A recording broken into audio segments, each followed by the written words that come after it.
Bhagavate Srimate Bhaktivedanta Swami Nityanamane. Namaste Saraswati Deve Govani Pachayane Nivishesha Shunyavari Pasatari Satarine Vanchakapa Jubasha Kripa Sindhivevacha Paditanam Pavanebhyo Vaishnavebhyo Namo Namaha. Jai Shri Krishna Chaitanya Bhavanityananda Shri Advaita Gadada Srivasadi Go Bhaktivinoda Hare Krishna Krishna Krishna Hare Hare Hare Rama Rama Rama Hare Hare. Yes, so welcome everybody. Let me just quickly refresh our memory, since it is a few days ago that we had the last session, and this last session, number 2, was a really, quite a powerful one. And the topic last time was, first of all, we started off discussing the meaning of hierarchy. How hierarchy actually means divine order. It is Krishna's order. It's a system for protection, that the higher protects the lower.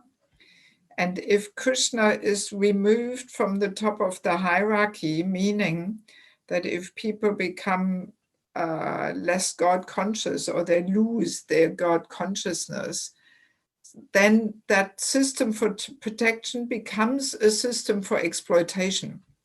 And then everybody wants to take Krishna's place and use or abuse or suppress those below him, rather than serving and protecting them. So that was the topic number 1 last time. And we said the solution to this problem, that hierarchy can become a system for exploitation, is not independence, it's not equality. But the solution is to put Krishna back on the top of the hierarchy. And that's where we all go so often wrong. Actually, the whole world goes wrong at this point, that we all think. So the solution to the fact that women have been exploited, abused, and so on, is that they should be independent. But no, as we read in the first session, Prabhupada says, woman is meant to be dependent, actually. We are meant to be dependent, whether we like it or not. It's Krishna's system.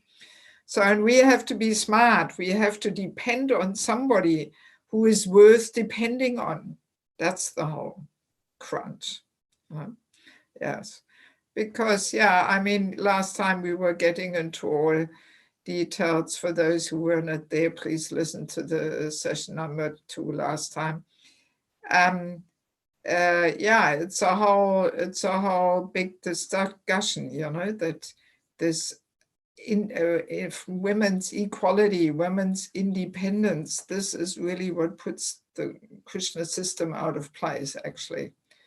And I think if we are a little intelligent, we can understand this whole women's liberation and feminism hasn't brought the women anything good whatsoever. It's been going for 50 years, and it only made the situation of the women actually more miserable, because we are meant to be dependent, but we have to be smart and depend on somebody who is worth depending. So that was the first part of our last discussion. So, and then the second part and main part was, who is leading, the men or the women? And we were going through a whole thing. We were discussing different purports from the Bhagavatam. And in a nutshell, the answer is actually both are leading in their particular way.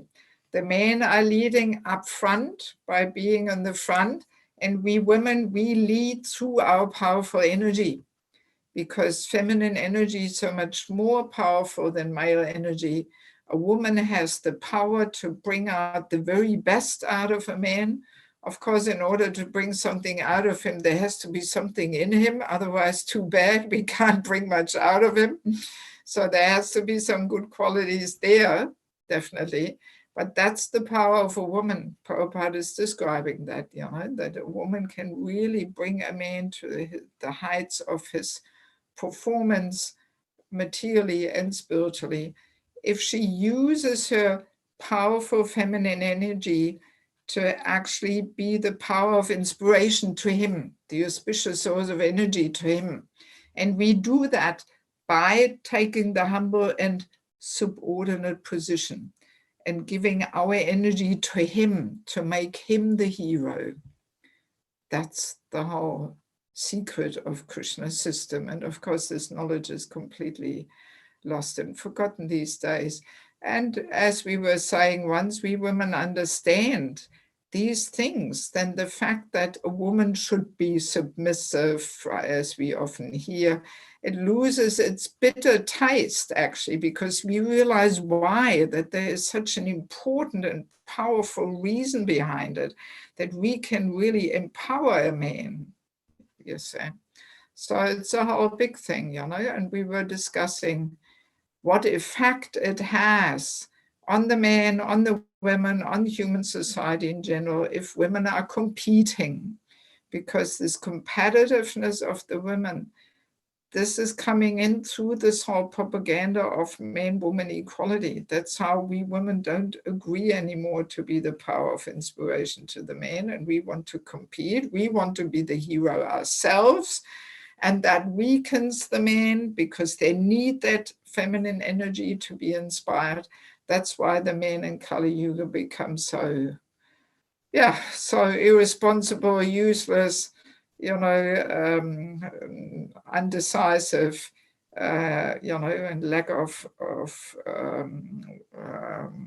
leadership capacity and all these things. It actually is very much connected with this point that we women don't agree anymore in general in the modern days to be the power of inspiration. And that makes them so wimpy and useless.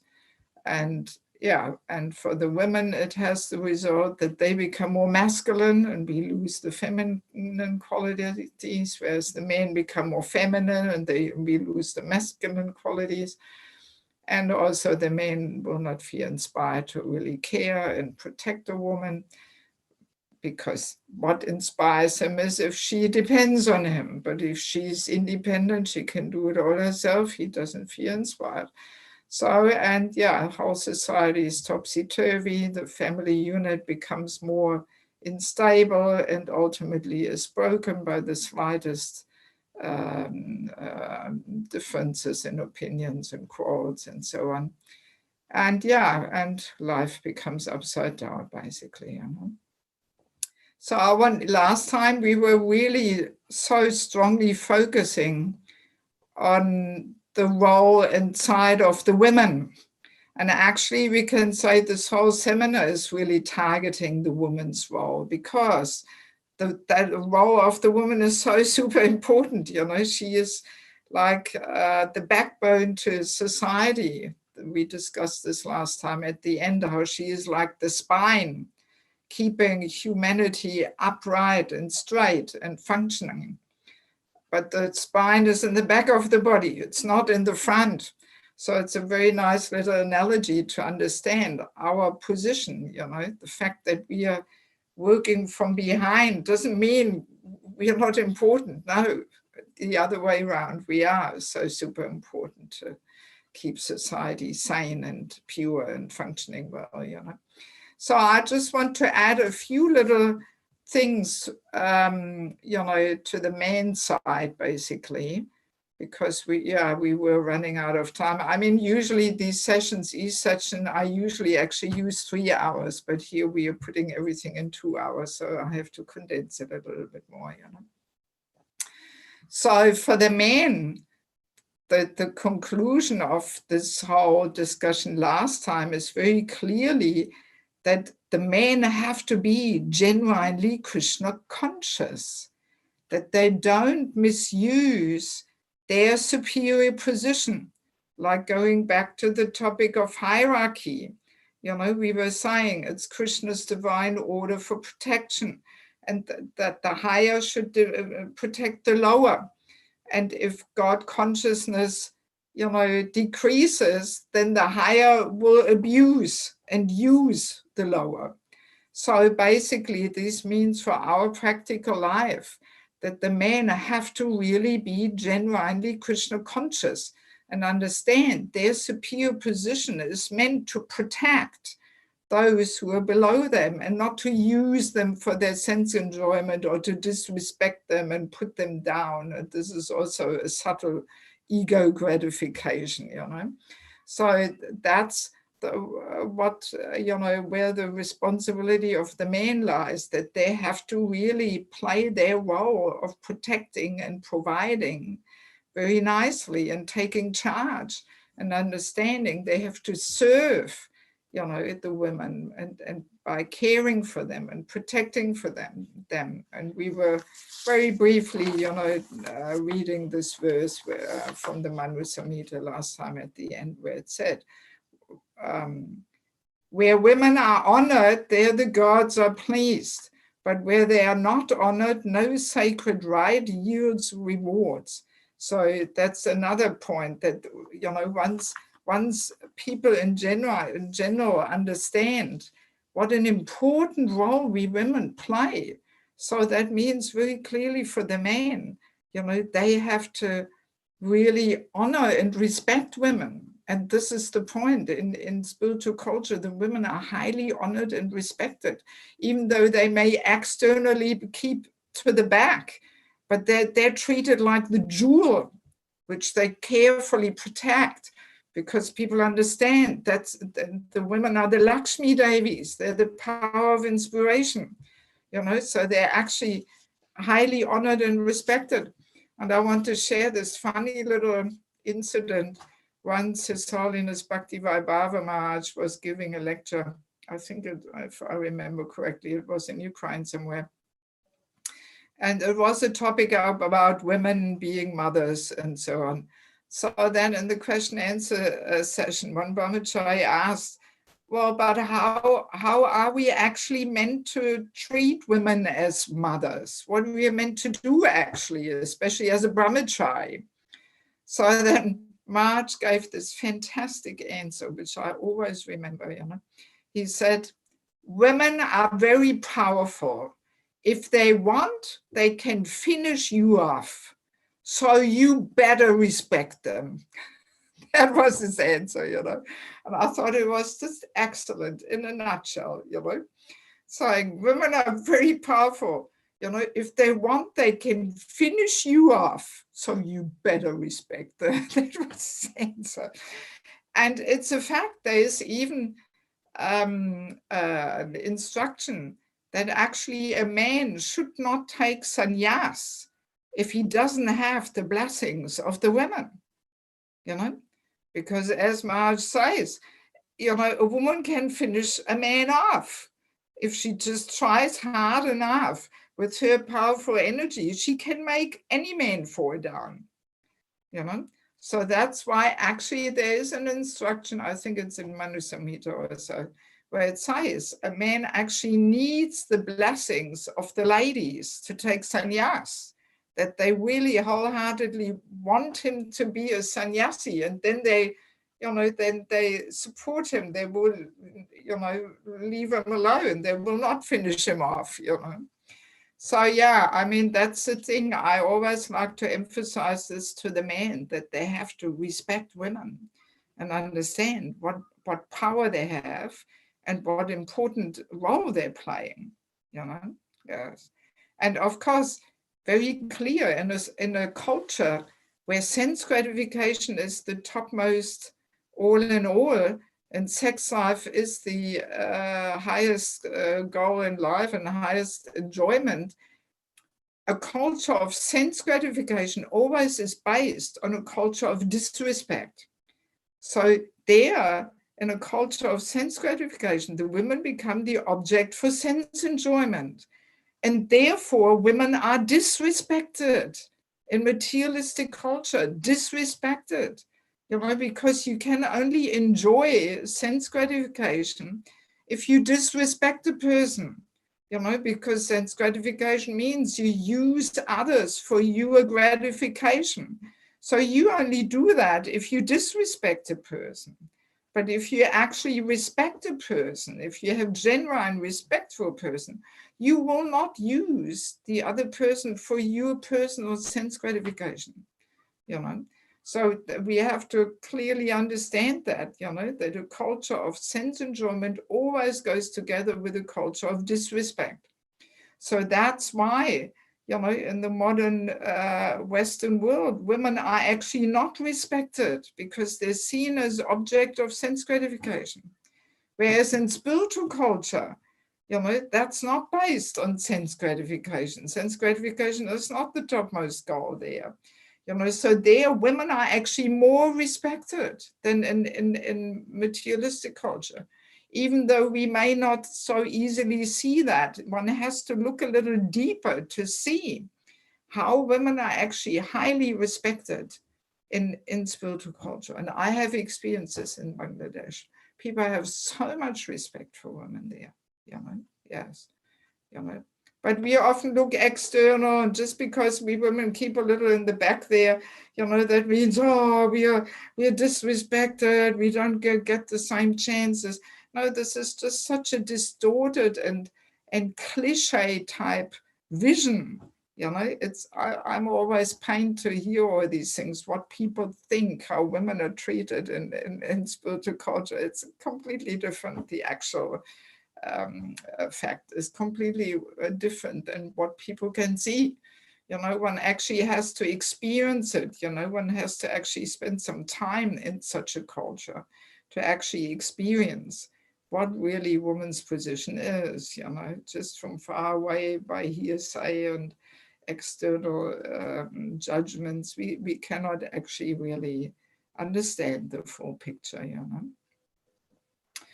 Yeah, so that's the thing, you know, men have to respect the women and they have to care and protect them, care for them, protect them, because they have to understand if they don't care for them and protect them, then they will not have an auspicious sort of energy and inspiration in their life. You know, they're the Lakshmi Devis. They're seen as the very valuable jewels, which have to be nicely protected, you know.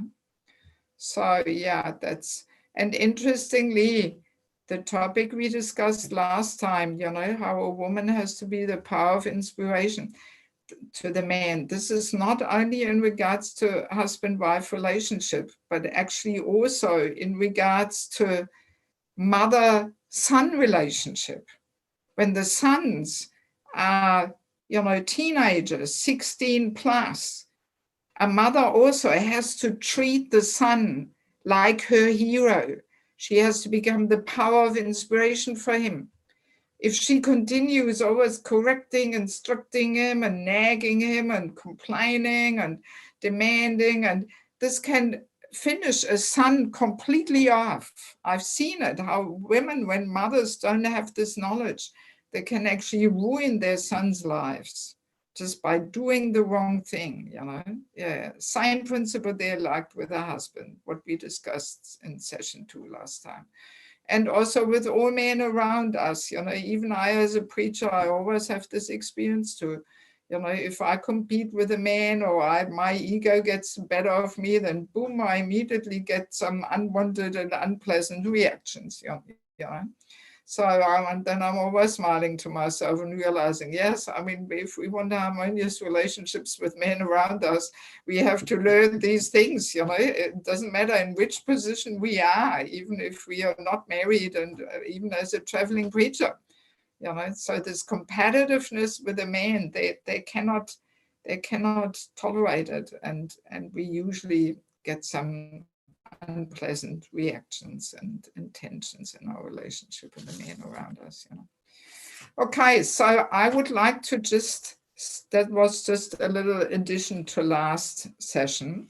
And I would just like to start now with lesson number 3. And I assume that you have downloaded the materials, right?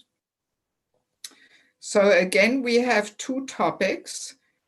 And the first one we will go through a little briefer because the second one is the main and foremost topic.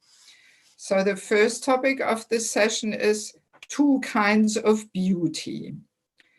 because as we remember, in session number 1, we talked about material life and its culture, spiritual life and its culture, how they're based on entirely different philosophies and worldviews and goals and so on.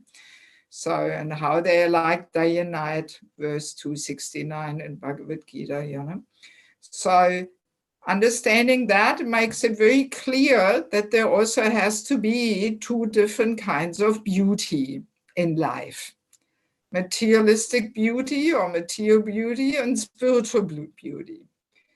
And I find it, important to understand what is what, and also for the men to understand what is what, so they can invite, they can make a conscious decision which kind of beauty they want to invite into their lives, right? Yes. So material beauty, of course, is based on attracting the opposite gender, because as we said, that's the goal of materialistic life. Sense gratification, sex life is considered the highest form of enjoyment. This man-woman relationship is just, blown up into something really extraordinary and so definitely material beauty is targeting that goal that, we try and attract the other gender for sense gratification. And in fact, we can almost say the success of a woman can be measured according to material understanding, how many men she can agitate and bewilder, That's actually the criteria of success, Yes. And I remember many years ago, I was sitting on the plane flying somewhere and I had a newspaper in my hand and there was Marilyn Monroe's appearance day, and she was glorified in the newspaper. So I thought, all right, let me have a look what they say about her.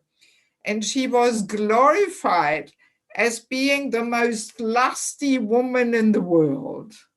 That was her glorification, the most lusty woman in the world, So, So as I was saying in the first session, this day-night principle accompanies us through so many aspects of life.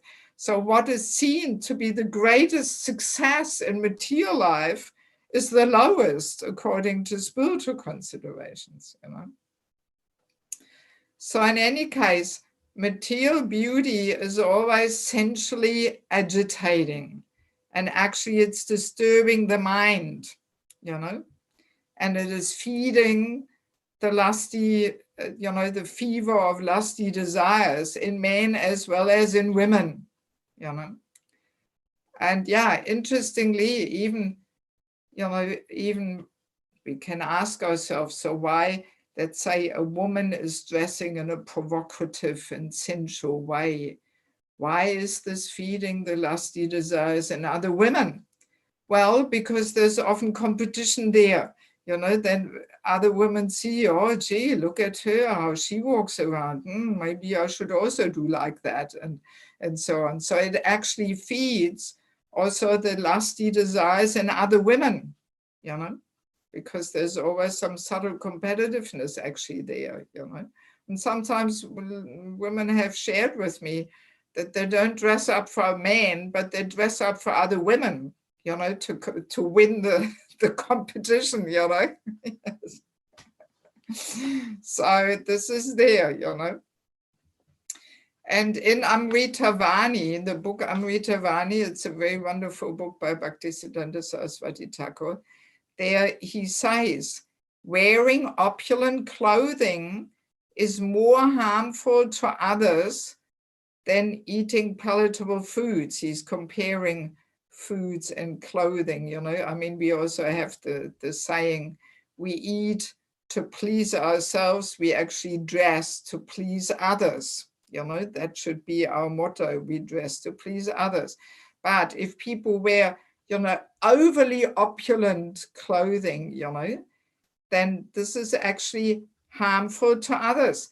And he continues explaining, when we dress attractively, meaning, over the top, not simply nice and tasteful, but too opulent. That's what he's talking about, If we dress attractively, we draw others' eyes to ourselves.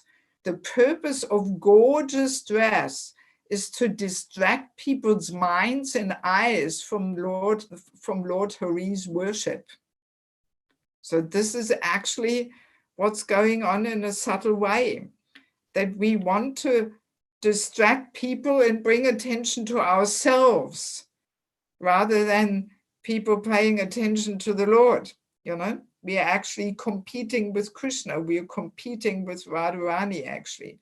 If we dress up, overly luxuriantly, yeah, that's what he's talking about. So, and this is a fact, so we have to be careful, Even in India today, we still find the culture that people, when they go to the temple, they don't dress up so gorgeously and all glittering and all this. This they do on the wedding parties, on the wedding yagyas. There people dress up like anything.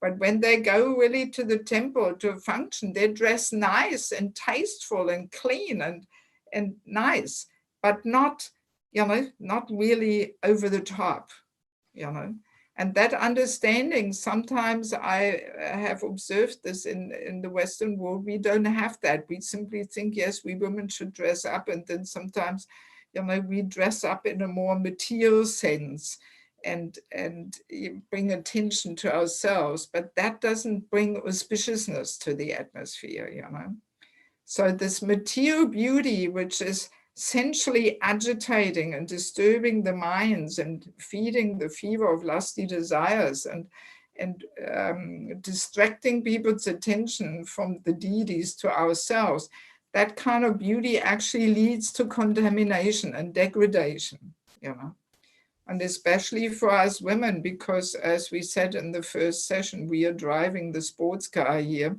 So woman's energy is very, very powerful.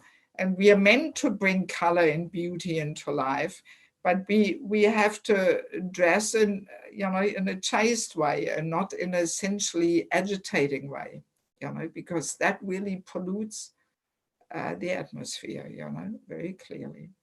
So now spiritual beauty is based on purity, on chastity, and actually spiritual beauty is based on the beauty of the soul shining through, because the soul by nature is all beautiful. It is all attractive.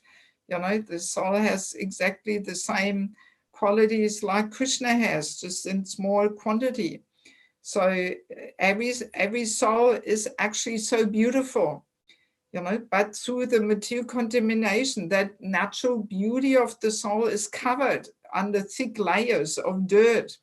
So as we become purified, that natural beauty of the soul is revealed. It is shining through. It is coming out, So, and that's what spiritual beauty is all about, And that kind of beauty is cooling to the mind and senses.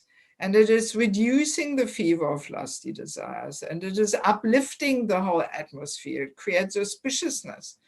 And I remember many years ago when I took my mother once to India, this was her first observation. I mean, she's actually not practicing Krishna consciousness, even though she's very favorable and very philosophically and spiritually inclined. But she immediately, her first observation was, wow, the women in India, they have a different kind of beauty here. I mean, mind you, this is 20 years ago. So meanwhile, also in India, the beauty has a little changed, But 20 years ago, India was still more traditional than it is today. And she could immediately see, wow, the women here in India, they have a different kind of beauty, she said. And she was saying, in the Western world, the beauty is so sensually provocative. But here, different kind of beauty. We don't see this in Germany, she was saying, you know. So she could actually really immediately see that within the first few days, you know. Yeah, so I thought that was quite remarkable for somebody who is not even practicing Krishna consciousness, that she could actually make this observation, you know. So we have a couple of nice quotes here. 10th Canto, 13th chapter, verse 51. In the purport, it says, all living entities are serving Krishna in different ways, but when they are Krishna conscious, their service is fully manifest. As a flower in the bud gradually fructifies and yields its desired aroma and beauty, so when a living entity comes to the platform of Krishna consciousness, the beauty of its real form comes into blossom. That is the ultimate beauty and the ultimate fulfillment of desire. So I think this is a very nice way. I mean, 13th chapter, I believe this may still be Prabhupada. You know, a very nice way how Prabhupada describes, you know, gives this analogy of the flower, which gradually, you know, comes to its full blossom and develops its full aroma, its full beauty. So that's what happens when a living entity actually becomes Krishna conscious, you know, because then the living entity is more and more established in his eternal relationship with the Lord. And then the full beauty of the soul actually manifests, you know, and that is the ultimate beauty and the ultimate fulfillment of desire. Very nicely explained, you know. So yeah, I mean, we should all endeavor for that kind of beauty, you know, because it's natural that we want to be beautiful, because that's the natural quality of the soul, to be beautiful. But we have to understand, you know, what kind of beauty to go for, and not to go for this sensually agitating and provocative and sensual beauty, but for the pure beauty, you know.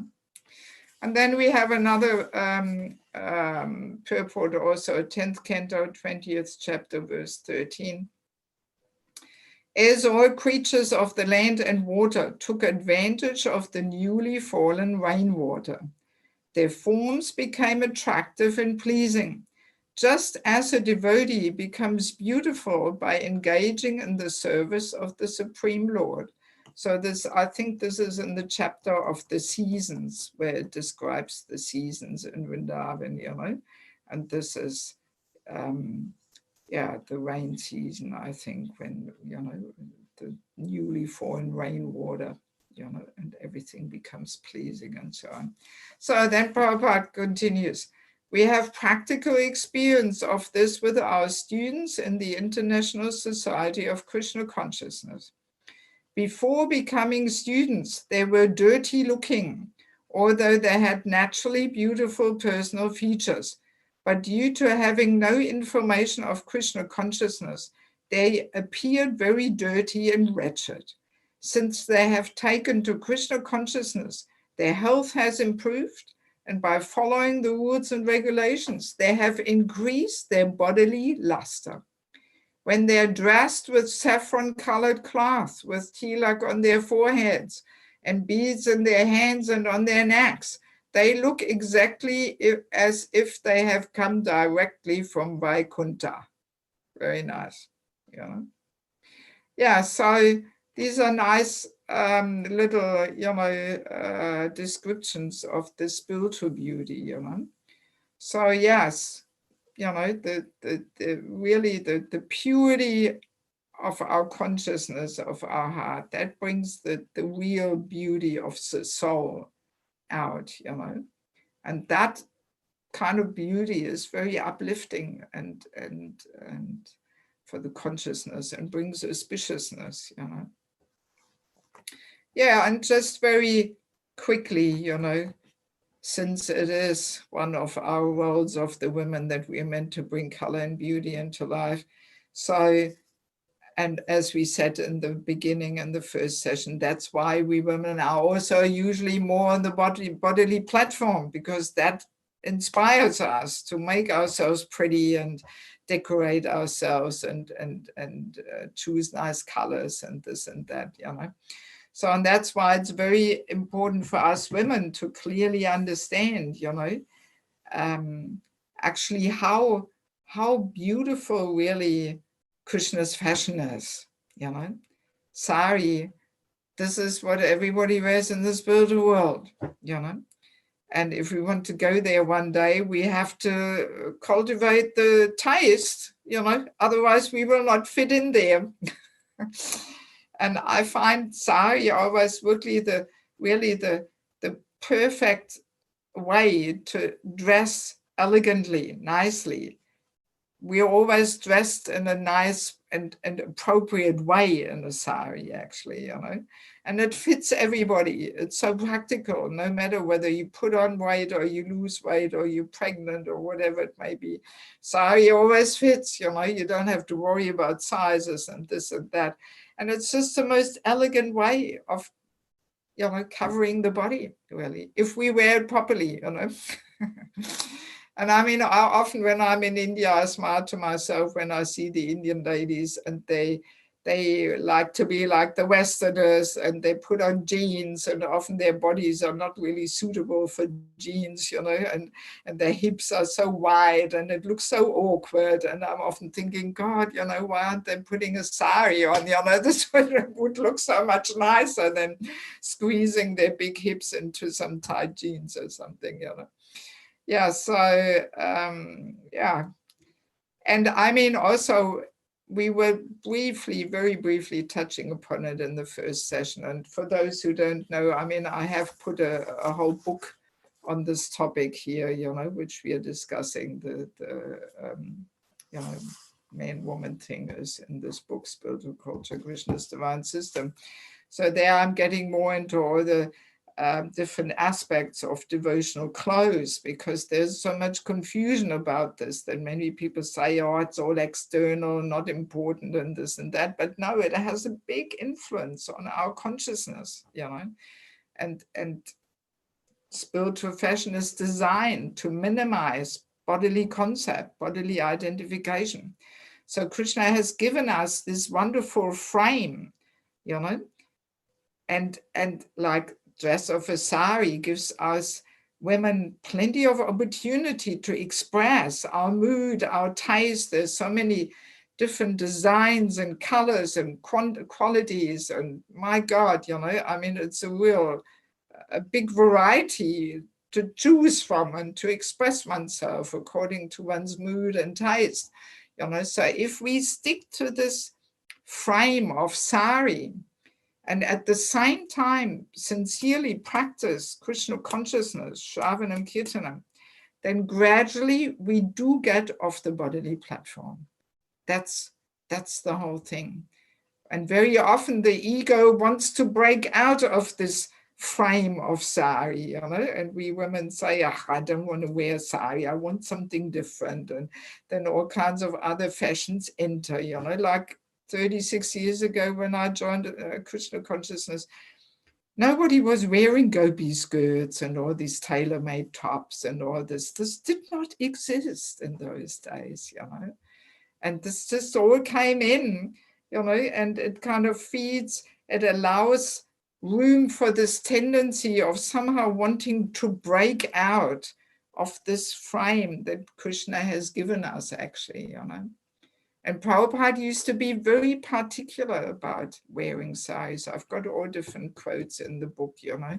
He was even teaching the women how to wear them. He was bringing them personally from India to the West and so on, you know, to America, and giving the ladies some saris. And when they were wearing saris, he was commenting, oh, so beautiful, so feminine, and so on, you know. So there's so many stories there which make it very clear how Prabhupada was really encouraging us to wear the devotional clothes, because it's not just an external thing, it has a big effect on our own consciousness. And I know this out of own experience, because for many years, I mean, for almost, for 15 years, I was not wearing anything else except a sari. I didn't carry any other clothes in my suitcase, you know.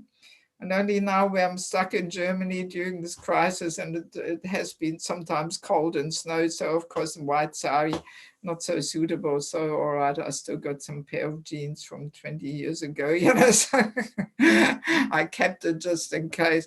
So, but yeah, for so many years, I was never wearing anything else. And I could feel what influence that has on the consciousness, how we really identify more and more with being, you know, Prabhupada soldier and aspiring Vaishnava and so on. And especially when we move around in public, we have to set a good example, you know.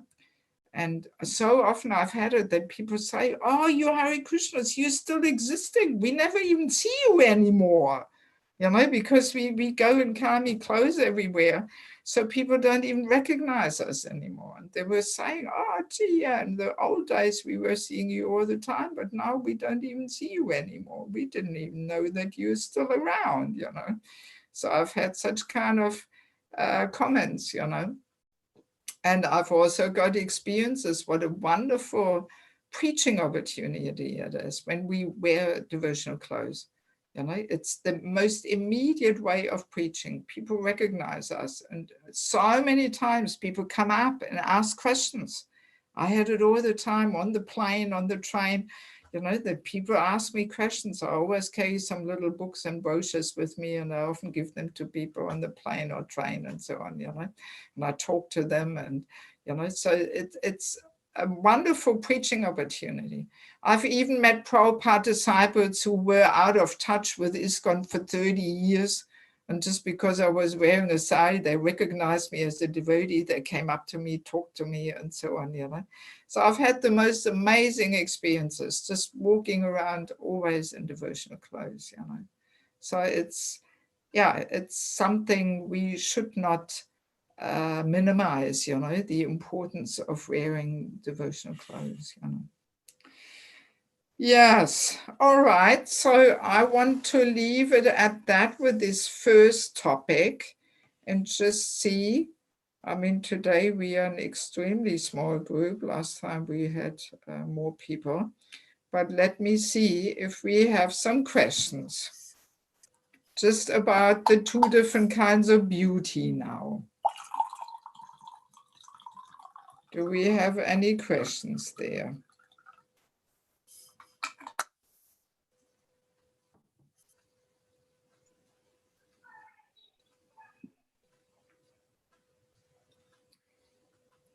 Yes, Kalavati Mataji. Hare Krishna, Devaki Mataji, Hare Hare Krishna. I want to ask you what we can do if we have this, you know, lusty desires, or how to say it. I don't know, my English is not so well, I'm sorry. If we are on the opposite side, on the beauty what is not, you know, not wanted, and if we have some, we know what is in our heart, so maybe we want to be sometimes be attractive for others, or maybe for ourselves, or something like this, and how to transform it for some good thing. It's possible, or we must do something else? Oh. Yeah, all right. I mean, to some extent, it is a little connected with a topic which we will move on to, namely protection of a woman. Like, let me put it that way and already jump a little ahead here now. For example, young unmarried girls, if they are not protected in a sense that they know, traditionally it was the parents, and if not the parents, then senior devotees, well-wishers, mentors, they will help them to find a husband. Mm-hmm. You know, if they don't have this protection for the mind, this is actually how this unchaste way of dressing comes about, because then they have to bring attention to themselves. you know, but it's one of the main forms of protection. So we will get there in a minute, you know. But on the other hand, if we are talking about a married person, you know, that's for unmarried girls, you know, who have a strong, you know, desire to have a husband, you know, and if nobody helps them with that, well, what can they do? They have to go hunting and fishing there and bringing attention to themselves. And that's actually how this unchaste way of dressing comes about. So we cannot even, you know, blame our youth for this unchaste dressing, because it's our problem that we have not managed to give them the protection they need, so they don't have to bring attention to themselves, and they can be chaste and peaceful, you know, and maintain their chastity and innocence and all that, you know.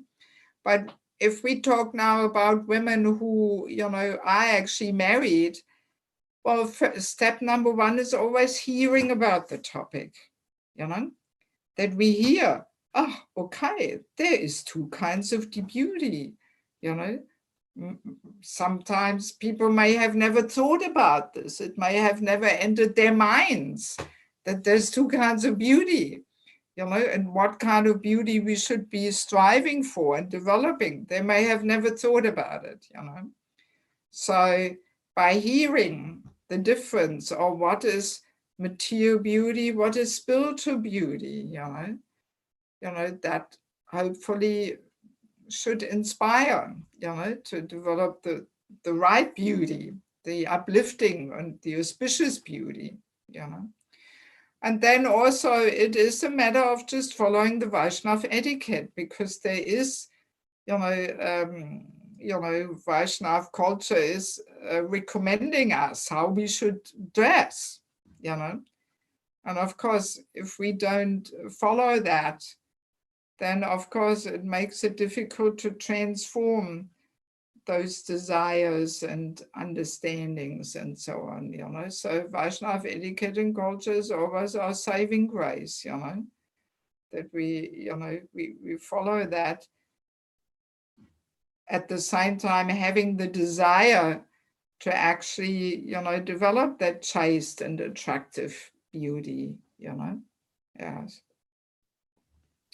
So yeah, first step is always hearing about it, and then hopefully desiring comes after hearing, and then the Vaishnava etiquette and culture helps us to, you know, transform into the right direction, you know. And I mean, I also feel it's important for men to clearly hear the difference, you know, because sometimes I have that ladies saying to me, well, my husband likes it when I walk around like this and some mini skirts and this and that, you know. So yeah, you know, so the men also have to have that knowledge, that they clearly understand it, that they don't run after this material beauty, you know, but they go for the spiritual beauty, you know. Yes. Okay, so maybe we'll leave it at that and move on, just to make sure we have enough time here for the main topic, which is protection of a woman. So in this topic, we have again two sections: the general protection of women, and then protection by the parents, which we were already hinting a little bit just now at, you know. So it is very interesting to understand that in spiritual culture, it's actually the highest principle that a woman should be protected. It's the highest, foremost principle. I will share in a minute some stories, you know, from Bangladesh, which really illustrate this, that actually the principle of protection of a woman is even higher than the principle of brahmachari life. That's actually, you know, how it is in spiritual culture, you know. So of course, we cannot really transfer these principles to our, you know, surroundings here in the Western world, because in the Western world, the highest principle is to enjoy a woman, not to protect her. You know, so we have to be very careful that in the name of protection, not something else is going on, you know. So, but let us quickly start by just reading a few quotes. And I'm sure we have heard this so many times, you know, so many times, but often I mean, I did this the same for years. I was just reading over these things and yes, all right, protection of a woman, and you kind of get sick and tired of it and you don't understand it deeply and, you know, and so on, you know, but yeah, I mean, I got these insights all due to my time I've been serving there in Bangladesh, you know, because there this culture is still really going that the woman has to be protected. She's a valuable jewel and she has to be protected, you know. So as we all know, a woman should be protected by her father during unmarried life, by her husband during marriage, and by her son or children in older age. You know, we've heard it so many times, you know. So now, also interesting, in the Bhagavatam 6:18-42, Prabhupada makes an interesting statement, which is maybe also not so easy to swallow. He says, women are self-interested by nature, and therefore they should be protected by all means, so that their natural inclination to be too self-interested will not be manifest. So let us quickly understand that. So why are we women self-interested? There's a reason for this. It is so because for a woman to be a good caregiver, that she cares nicely for her family, you know, she needs a certain amount of self-interest because her family, her children and husband, they're like extended false ego, actually. My child, my husband, my home, you know. So in order to make sure she's a good caregiver, she has everything she needs to care nicely for her children, her husband. She needs a certain amount of self-interest. And that will inspire her to make sure she has everything she needs for her family to take care of. So now if this self-interest is not used in the service of the family, then women tend to become grossly selfish, actually. Yes, I have also observed this. You know, if women are independent, alone, they're not married, they don't have family, then very easily, because this built-in self-interest, which is built into the subtle body of a woman, you know, is not used in the right way, then it becomes grossly selfish, leads to selfishness. And we can observe this, that then women only think of what's good for me and what I need and what is convenient for me and you know, so, and Prabhupada says it here, you know, and he continues, he says, a woman should not be given independence at any stage. Women must be cared for so that they will not be free to manifest their natural tendency for gross selfishness. And then Prabhupada says, this is not a criticism of women, but a practical study of their nature. So Prabhupada, you know, of course, he understands by saying these things. Somebody will think, oh, you know, what is this? How can he talk like this about women? Women being grossly selfish and self-interested and, you know. So, and that's why he adds in a humorous way. So this is not a criticism of women, but it is simply a practical study of their nature. Funny, you know. But yeah, so good to understand, you know. So that's why, according to Krishna's system, of course, again and again, as I said in the very first session, we are not establishing here what is right and what is wrong, but we're just trying to get some insights how, according to Krishna's recommendation and Krishna's system, you know, the male, female nature, how they're meant to complement each other and how they're meant to, you know, fit together so there's stability and harmony in this world, so we can wholeheartedly develop our relationship with Krishna, you know. Yeah, so then another quote, 9932.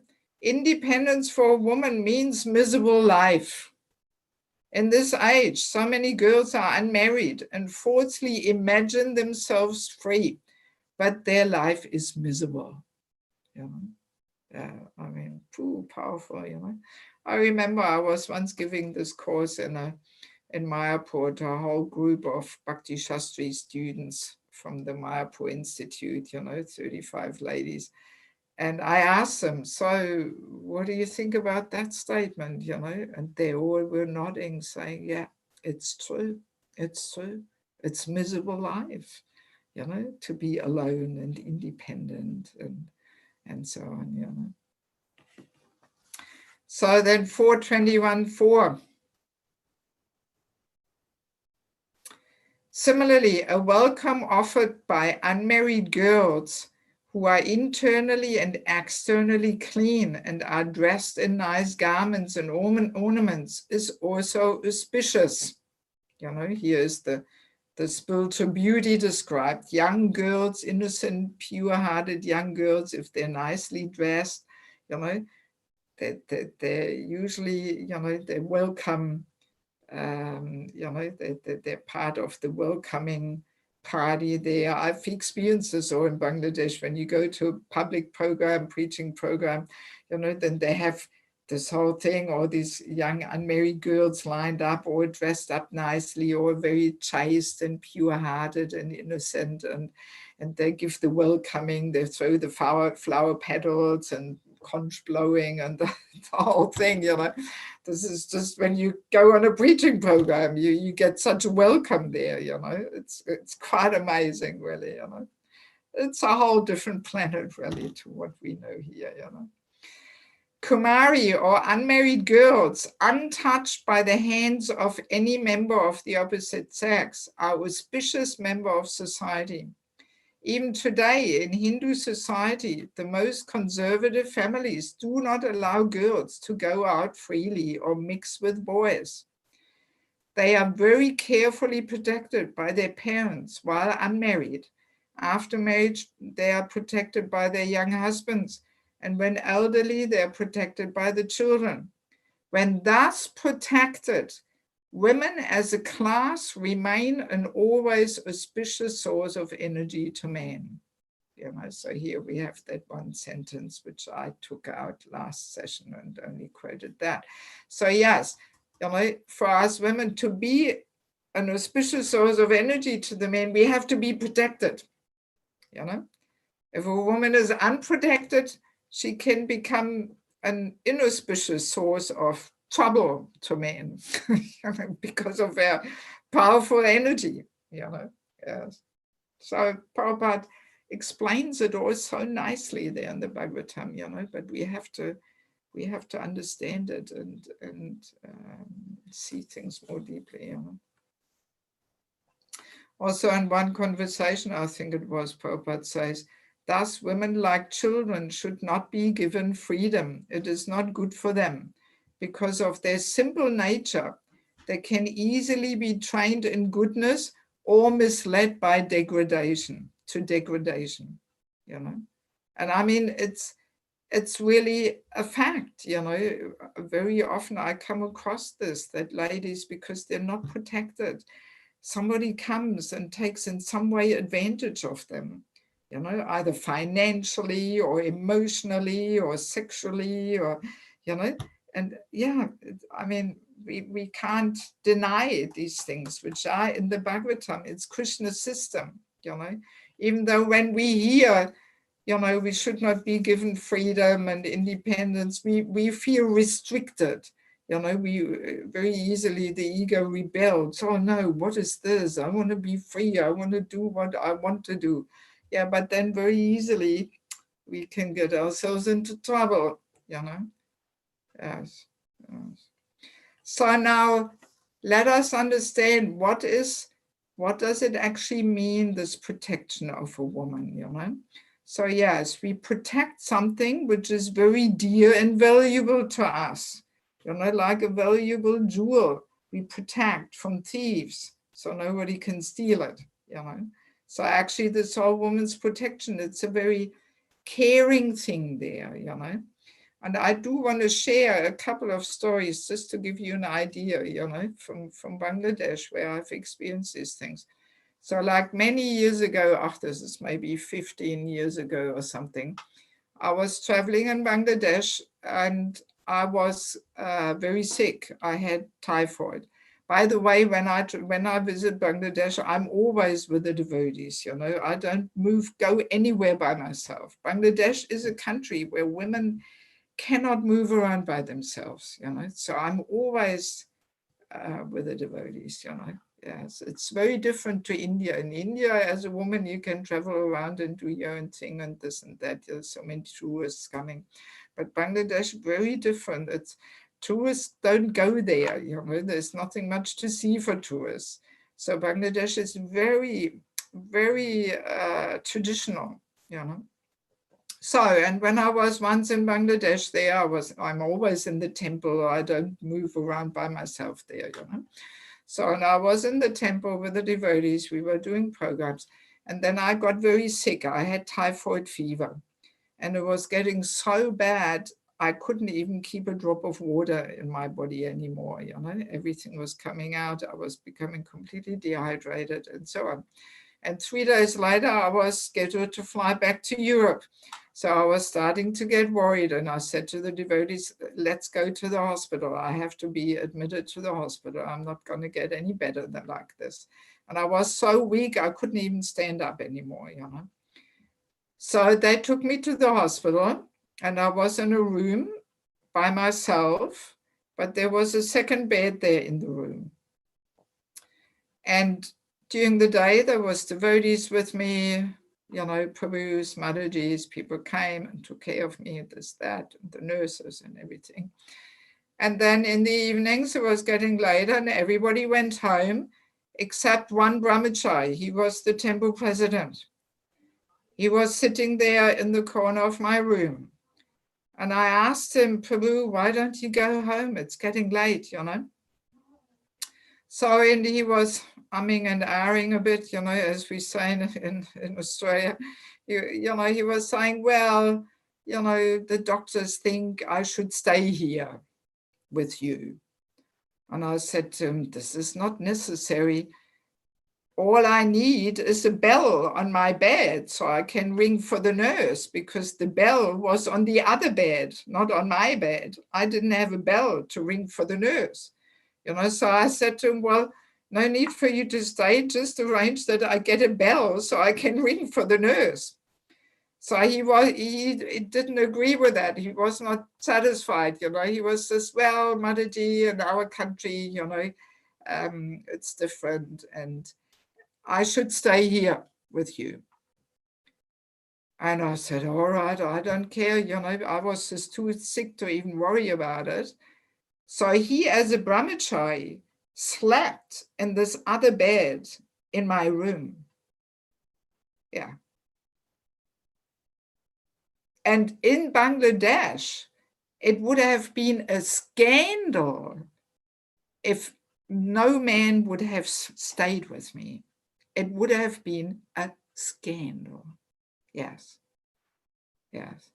And when I was released from the hospital, I had to leave earlier because I wanted to catch this flight, and they did get me back on my feet within 48 hours or 72 hours or what. So I had to sign something that I get released on my own responsibility there and risk, because it was a little prematurely. So when I signed the documents, I saw his name on the top of my file, my hospital file. So I asked him, well, what's your name doing on my papers here, you know? So he said, well, in our country, when a woman comes to the hospital, the first question is, who is her guardian? Who is her protector? And because he was the temple president, he took that responsibility, that he's my guardian, you know? And that's why it was his duty to stay with me. Yes, that's the system.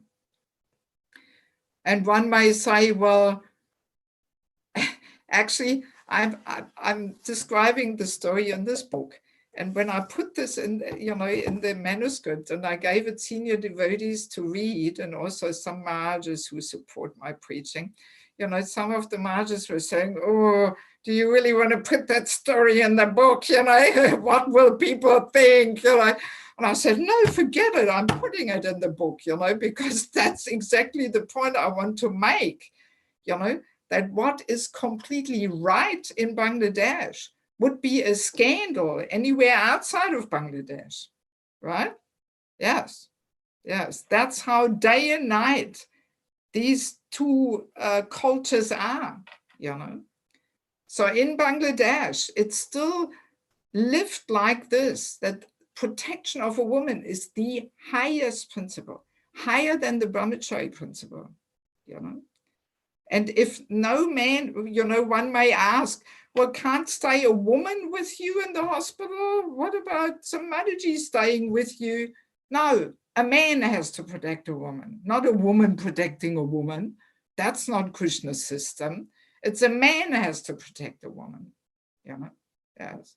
Or one may say, you know, one of the Mahajas, I don't want to mention any names, I had a little discussion with him, and he was saying to me, well, but couldn't he have slept on the corridor or something? You know, no, sorry, what kind of protection is that? You know, I could be dying there in the room and he's snoring outside on the corridor and doesn't even see it. I mean, that's on protection in name only, you know, that's useless.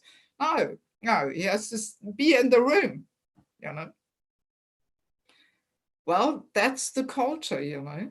But anywhere outside of Bangladesh, this would be a complete scandal. What? Devaki Mataji has some brahmachari sleeping in a room there in the hospital. What is this? You know, people would be completely outraged, you know. Yes, yes, yes, yes. And then I had quite a few stories like this. But another interesting one was also, we were once, you know, visiting Madhavendra Puri's original Bhajan Kutir in the very north of Bangladesh. And this is really in the jungle. There's no road going there. You have to actually go on the back of a motorbike through the rice fields and riverbed and you know, to get there.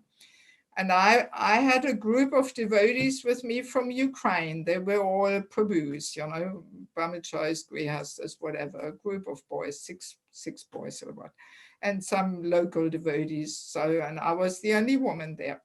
So, and we wanted to go and visit this Bhajan Kutir. And you could only get there on the motorbike. So, of course, I was wondering, okay, how will I get there? I also want to visit Bhajan Kutir of Madhavendra Puri, you know. So, and the temple had only one motorbike. So they had to rent some more motorbikes to get our whole party there, you know. And you can rent the motorbikes with drivers like a taxi, you know, or like a rickshaw in India, you know. So you, in the same way, you can rent motorbikes with a driver. So they rented some motorbikes, you know, from outside people. So, and then because I understand a little bit of Bengali, you know, I could overhear how the men were discussing on which motorbike is Mataji going. You know, that was the discussion. So then I could hear, you know, one of the boys was saying, she can't go on the outside motorbike. She has to go on the temple motorbike, you know. We would already do it the other way around. We would say, no, the brahmacharis, they can't take Mataji, you know, better some outside guy takes her, we are brahmacharis. But no, culture is the other way around. If they would have allowed me to go on the back of the motorbike of a non-devotee driver, that again would have been a whole scandal. Unprotected woman, you know, yes. So then, you know, the decision was, okay, Mataji has to go with a driver on the temple motorbike. And the other boys, they go on the hired motorbikes. So then the next question was, who will be the driver? Who will take her? You know, it was a whole big discussion. So, and then one boy was appointed. Okay, he's the most responsible boy and best driver on the motorbike, so he can take Mataji to this Bhajan Kutir, you know. So, and with this whole story, I could really perceive what a great honor it was for this boy to take me there. You know, how this was the day of, you know, of his whole year or whatever, or life, or I don't know what, you know, that he was allowed to play this role of taking me there and being the hero who protects me there, you know, and gets me there, you know. So it's very interesting that this desire in a man to be the protector of a woman, it is actually deeply built in to the man's nature, you know. First session, we were discussing all the different qualities and natures which are built into the man so that they can play their role, you know. So one other nature is really built into the man, that they want to be the hero of a woman and protect her, you know. I mean, we know this from cheap movies here and, you know, Marlboro advertisement here, the big guy rides on the horse and saves the poor woman there somewhere, lifts her on the horse and is the big hero and all this, you know. All these cheap cowboy films, you see it all the time, you know. So yes, and I could really perceive, you know, and I got that realization in these stories, how when actually a man is allowed to play this role of protecting a woman, this actually, you know, this actually protects not only the woman, but it protects him from using a woman in a lower way, misusing her, you know. Because in a culture where woman's protection is the highest principle, a man would be completely finished if he would use such a situation to enjoy a woman. He would be ostracized from society, you know. Yes, he would be finished, you know. You understand what I'm saying? He would not be able to respect himself, and he would be completely, you know, rejected from society. He used, you know, it's a situation where he should have protected a woman. He used that to enjoy a woman. My God, that's abominable in such a culture where woman's protection is the highest principle, you know. Yes. And I could experience it, you know. In both cases, this Prabhu who slept with in the same room there in the hospital, and also this boy who drove me there, you know, that was completely pure. There was no tinge of some funny thing there. Oh yeah, I stayed in the same room with her. Or I had her on the back of my motorbike. No. It was completely pure and you know, just he was doing his role there, playing his role of protecting. And that really protects a man from using a woman in a low class way and exploiting her, enjoying her, and so on, you know. Yeah, so it's interesting to understand, you know, that really this is one of the most heroic functions of a man he's meant to play in life, that he's meant to be the protector. But now, you know, in a society where, by the way, you can only protect somebody if you're in a superior position. Only then you can protect, as we were discovering in the whole discussion about hierarchy, you know, higher protects the lower. So now in a society, in the modern culture where this whole equality is propagated, man-woman equality, the men are losing this heroic function of protecting a woman because they can't protect her anymore. She's equal, she's independent. That function is stripped off him.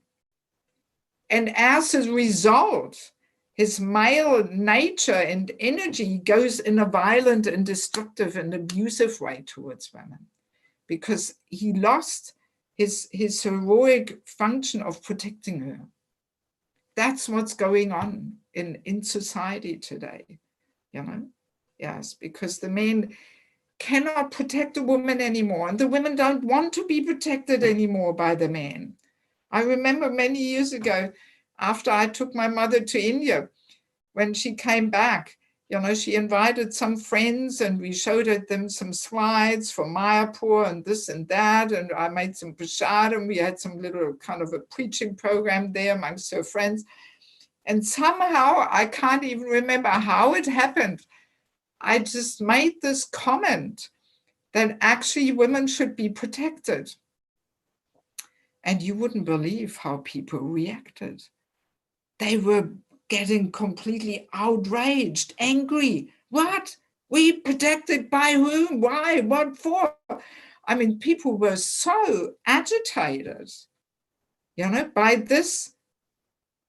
I just made this comment in a very, I don't even know why I made it, maybe just so I can share it now in the seminar or something, you know, but yeah, I mean, this is a long time ago before I even put all these courses together and the whole thing, you know, and I just made it in a very, yeah, in a very innocent way. I just made that comment that women should be protected, and people were so outraged and agitated.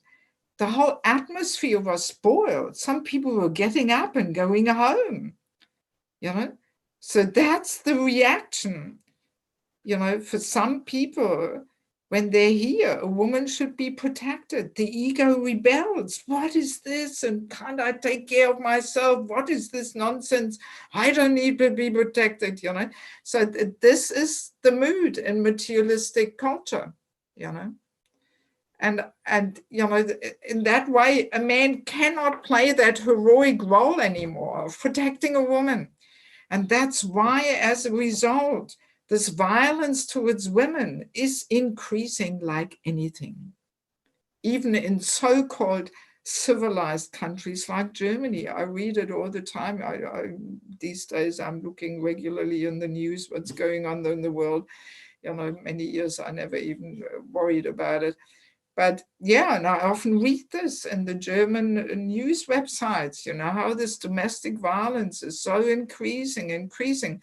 So you would think, well, in a country where women are all independent and equal and all this, you know, the violence should be diminishing, no? That, you know, people would think that, but no, it's increasing like anything. So that makes, one more time, this point, you know, that because of this whole equality propaganda and this whole independence, that's why a man loses that heroic role to protect a woman. And that's why, you know, his energy very easily comes in a violent and destructive way towards him, you know. Yeah, that's the whole thing, you know. Yes. It's a global reaction, you know, for this whole equality thing, and we women not wanting to be protected anymore, you know. Yes. And I mean, I have also here in the Western world, I experience this all the time, how this desire in a man to protect a woman, it is so built in.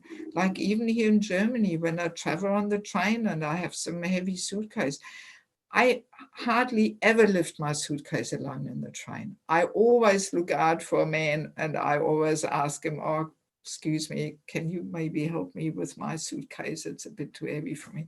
The men love it. Of course, no problem, with pleasure.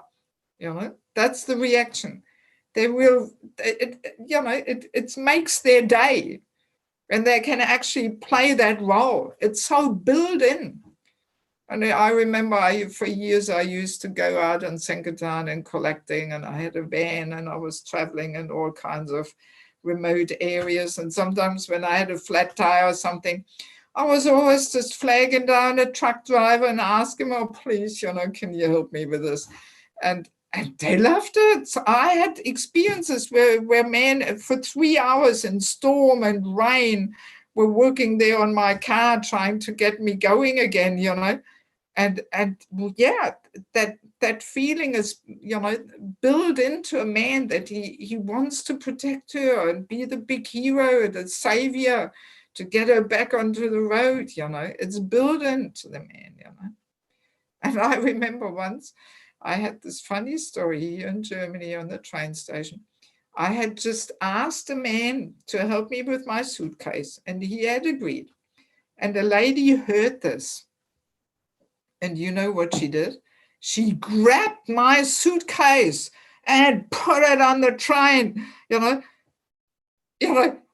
hadn't even asked her. I was talking to the man, but she got so agitated, She must have thought, what is this?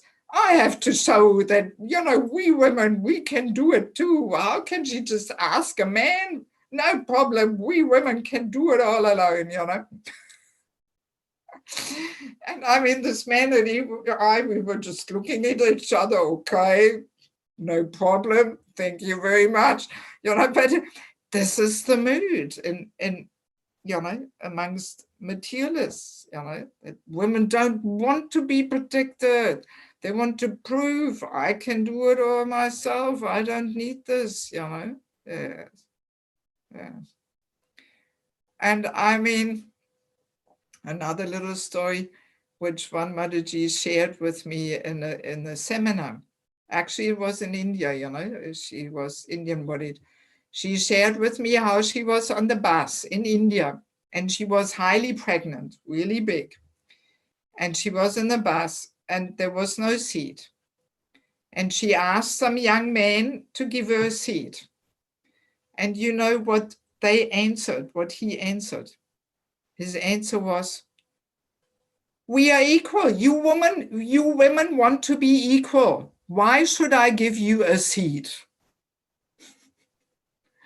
That's what it does, what this equality propaganda does to a man's mind, Why should I care for you? Why should I get up and give you a seat? You women want to be equal, But because he was a bit cultured, he did get up and give her a seat, She shared that.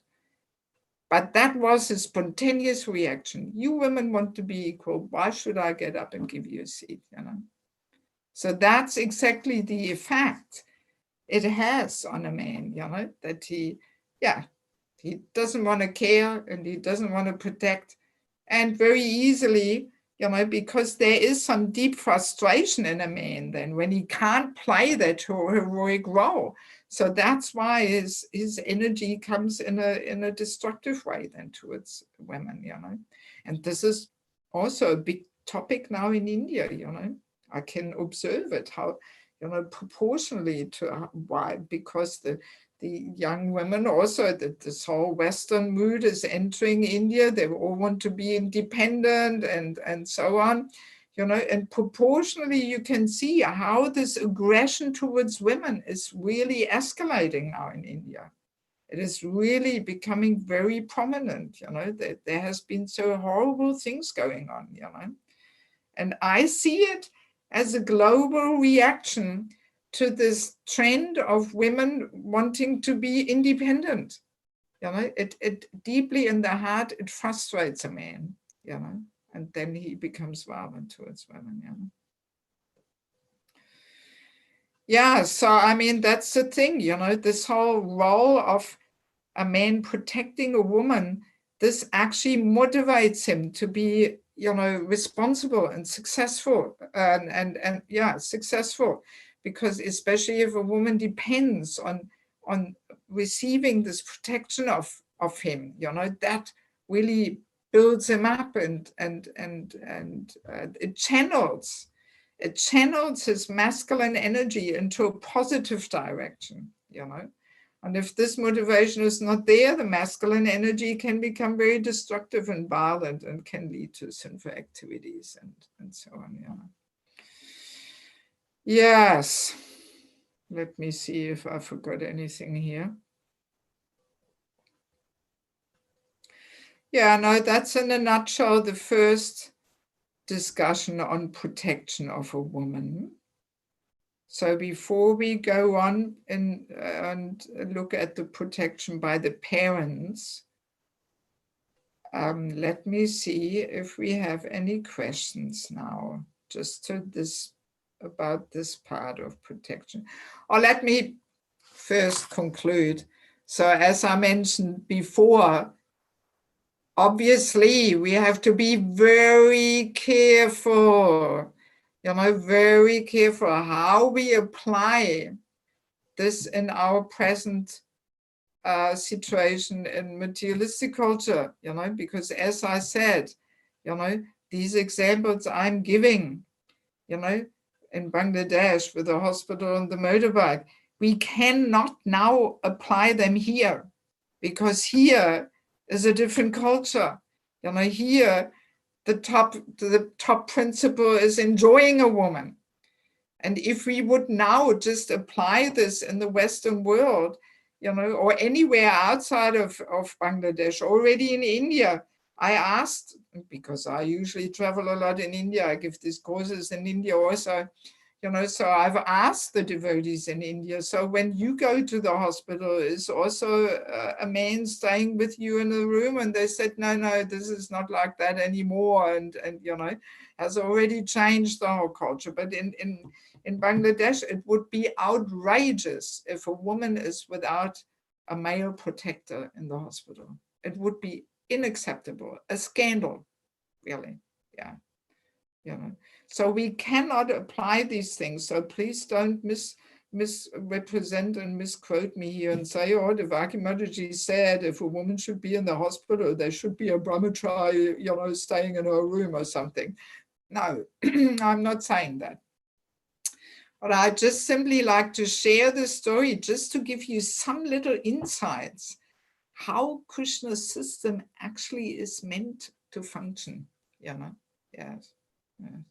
And I mean, even when I think back of the whole story with the motorbike, the devotees were taking pictures of me, me on the back of the motorbike with the brahmachari driving it. And I was saying, please get rid of these pictures, and what will people in the Western world think, if you post them on Facebook, this will completely ruin my preaching here, But that's how day and night, these two cultures are, yes. So, but we can't apply them here, because here, different highest principle, the highest principle is to enjoy a woman. So we are far away, we are miles away from Krishna's system here in the Western world, and we have to be very, very careful, very careful. I mean, I usually advise the women that they should, first of all, they should, be careful and not put themselves in, risky situations.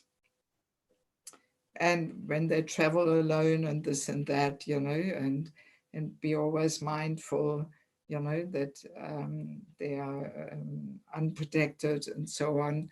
And in communities, when the man asks, how can we apply this protection of the woman? Well, we have to be very careful, So, all right, we can maybe start in little things like when an elderly woman carries something heavy and the young bhakta sees it. So, he should go up to her and take the heavy box or the heavy suitcase off her and carry it for her or something, But already with younger girls, if they're not protected, and then easily, in the name of protecting a woman, something else can enter and some whole flirting thing can start there and so on, in the name of protection. Oh, I have to protect her, So we have to be very, very careful of these things, and don't just think we can apply it like that and so on, But I mean, like in Mayapur, I remember hearing that there were, because there's sometimes women, they were somehow, molested and harassed, when they were outside the ISKCON property, and at night they're going home somewhere, living outside of the ISKCON property. So I read on the Mayapur forum there where they were suggesting that maybe some man can accompany them and take them home and so on, and they started, you know, worrying about some kind of a system there to protect the women, you know. But yeah, I mean, even there we have, you know, it has to be very pure-heartedly and so on, and you know, genuine protection and not something else there, you know. Yes. But I think, nevertheless, it's interesting to hear these things, you know, how it is actually meant to be lived, you know. And I mean, I've also experienced the other side in Bangladesh. Like once I was arranging a ladies' retreat over several days on one of our rural community properties there. And it was a whole headache how to arrange this, because the parents did not allow, you know, their unmarried daughters just to travel somewhere by themselves. You know, it was a whole thing. We had to rent a bus, and then on the bus with all these ladies, there had to be some married men there who were accompanying them. And, you know, it was a whole thing, you know. So this is still really lived in India, you know, and especially in Bangladesh. And as Prabhupada said in this one purport, even in India, very traditional families, Hindu families, they don't let their daughters move around by themselves, you know. Often even they don't allow them to come to Mayapur and do Bhakti Shastri there or something, because they know what's going to happen, you know. There's all these boys and the whole boy-girl thing, and, you know, and yeah, and they don't want to allow that, you know. Yeah, so it's... Yeah, so now, do we have any questions on this topic? About protection. Huh? About protection. Yes. Mm-hmm. Is there something? I think we have one from New Mataji that arrived today on this third session. She wanted to be anonymous on recordings, so I will not mention her name. Yeah, I will just read it aloud. So, in this age, many of us Western women grew up without a father, abandoned at a very young age. So we missed this most basic protection. Therefore, some of us had no choice but to be independent. For women who came later in life to Krishna consciousness, we are already deeply conditioned to be independent out of necessity and not choice.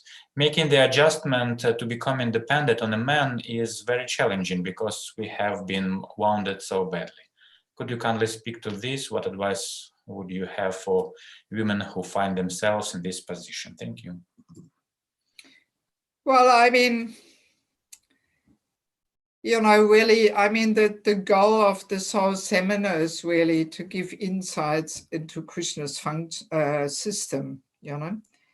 And I don't really, it would go beyond the purpose of the seminar that I'm trying to give advice for all kinds of situations which are outside of Krishna's system, you know. So, I mean, my hope, my aspiration, my dream is that if we hear these things, and especially if we teach our younger generation, then from generation to generation, we will hopefully get closer to Krishna's system, you know. And there will be always so many situations, you know, people coming later, you know, who don't, who are miles away from Krishna's system. So what to do, you know? I don't have the perfect solutions here, you know. All I can say is it's good to hear these things and understand them. First of all, that's always the step number one. If we don't even know how the whole male and female nature are meant to, you know, complement each other. You know, if we don't know these things, then what chance do we have then? You know, so at least the first step is always just to get the knowledge. And then it's a very individual thing. One has to see the individual situation, how, to what extent this somehow can be applied. And maybe for some people, they cannot be applied, you know, maybe they're for too long, too far away from Krishna's system. Then what to do, you know, then just concentrate on chanting Hare Krishna and make the best out of your situation, you know. But then in other situations, maybe, you know, it may be helpful to understand how actually, you know, if a woman depends on a man, on a husband, for example, you know, how that usually motivates him to be responsible, you know. And as I mentioned before, we women have to be smart to depend on men who are Krishna conscious, who will not use their superior position to exploit or something, you know. So, but it, you know, how exactly we have to see in an individual situation. How old is she? What is her situation? Is she married? Is she not married? This, that, you know.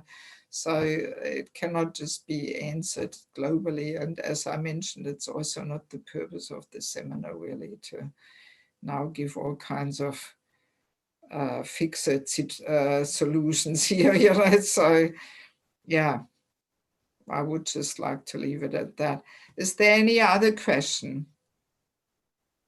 There is a similar question, but I think you said right now that it's not similar to this. I mean, also, if people want more personal guidance, they're also welcome to contact me privately or something, you know. And because our time is so short, you know, we have only, you know, some hardly 20 minutes to discuss now the second part. So if the questions are too individual, you know, concerning the individual personal situation with some, you know, situations far away from Krishna system, then better we leave this for private discussion or something, you know. Yeah, I just sent your email to this manager. All right, so let me just quickly now use the last part of the session to quickly look at the protection of the parents, by the parents, you know, because this is actually, again, one of the main and foremost things, how a woman has to be protected by the parents, you know, that a girl has this assurance, this protection for her mind that, yes, my parents, it was traditionally parents, now senior devotees, gurus, mentors, whoever, you know, they will help me to find a husband. I don't have to look about for this, you know. This is a really important part. And again, I will share something from Bangladesh, but let us first read some few quotes here. 4:25:42 in the purport, it says, as soon as a woman attains the age of purity, she immediately becomes very much agitated by sexual desire. It is therefore the duty of the father to get his daughter married before she attains puberty. That's Krishna's system. So of course, when we hear these things, the mind rebels. What is this? How can a girl become married before she is, you know, before she enters puberty and so on? Well, let us remember, and I'm sure the ladies here may also remember this. Actually, this desire of looking for a husband starts already at very young age. It starts actually at 5, 6, 7 years of age in a girl. I remember this from my childhood. Already in the first class at school, I always had my favorite boy I wanted to marry. And it was for 6 months, it was boy number 1, and then for 6 months, boy number 2, and then 6 months, boy number 3, and then I was going back to boy number 1. Like that, I was going in circles. I always had my favorite boy I wanted to marry.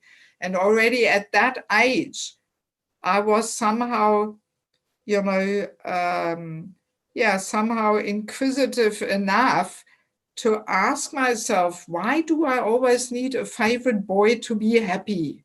Why is this? I was, you know, investigating this, you know.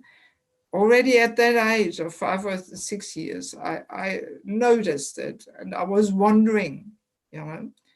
So that's the thing, it starts at very young age. And I remember before I even came to school, I asked my mother, how do you find a husband? And my mother answered, oh, well, it somehow happens, you meet him somewhere, you know. Then I asked, is there a market somewhere? You know, I imagined, you know, if you look for something, you go to the market. So I really imagined that the husbands are lined up there, sitting there in some market area there, and you just go and pick one, you find one, you know. And my mother just laughed and said, no, not like that, and so on, you know. So yeah, but just to illustrate, this goes on in young girls' minds, especially if there's a close and trusting relationship with the mother, you know. Of course, if the mother works and has no time and so on, then maybe the daughter doesn't ask these questions, you know. But if there's a close relationship, then the girls ask these questions. And I know many mothers who confirm this to me, how their girls always talk about marriage and how to find a husband. So again, this is built into the female nature. It's built into the woman's body, that this desire to find a husband is already there at young age, you know. And that's why, just to make sure she gets the protection she's meant to get at young age, actually, you know. And that's why, I mean, there's quotes also where Prabhupada actually says, at very young age, you know, the girl's husband should be lined up. Not that he lives with him already or something, but then the girl's mind is peaceful. All right, I have a boy I want to marry. He's my husband.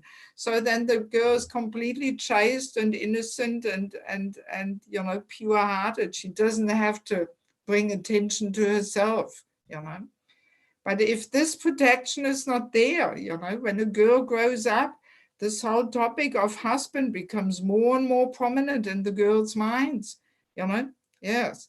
And as she grows up, I remember this myself, you know, that there's always this look, oh, where is he, my hero, you know. This is built into the woman's nature, you know. And this whole topic becomes almost a torture for a girl, you know. Yes, when then she becomes teenager and you know, it becomes a whole torturous thing. So, and that's why I mentioned in the beginning, that's where this, you know, materialistic beauty comes out, how it comes about, you know, that the girls dress up in a provocative and unchaste way to bring attention to themselves, because that they have no other choice. They're not getting that protection, that somebody arranges a husband for them. So they have to worry about it themselves, you know, and that's how this whole unchaste fashion comes about, you know.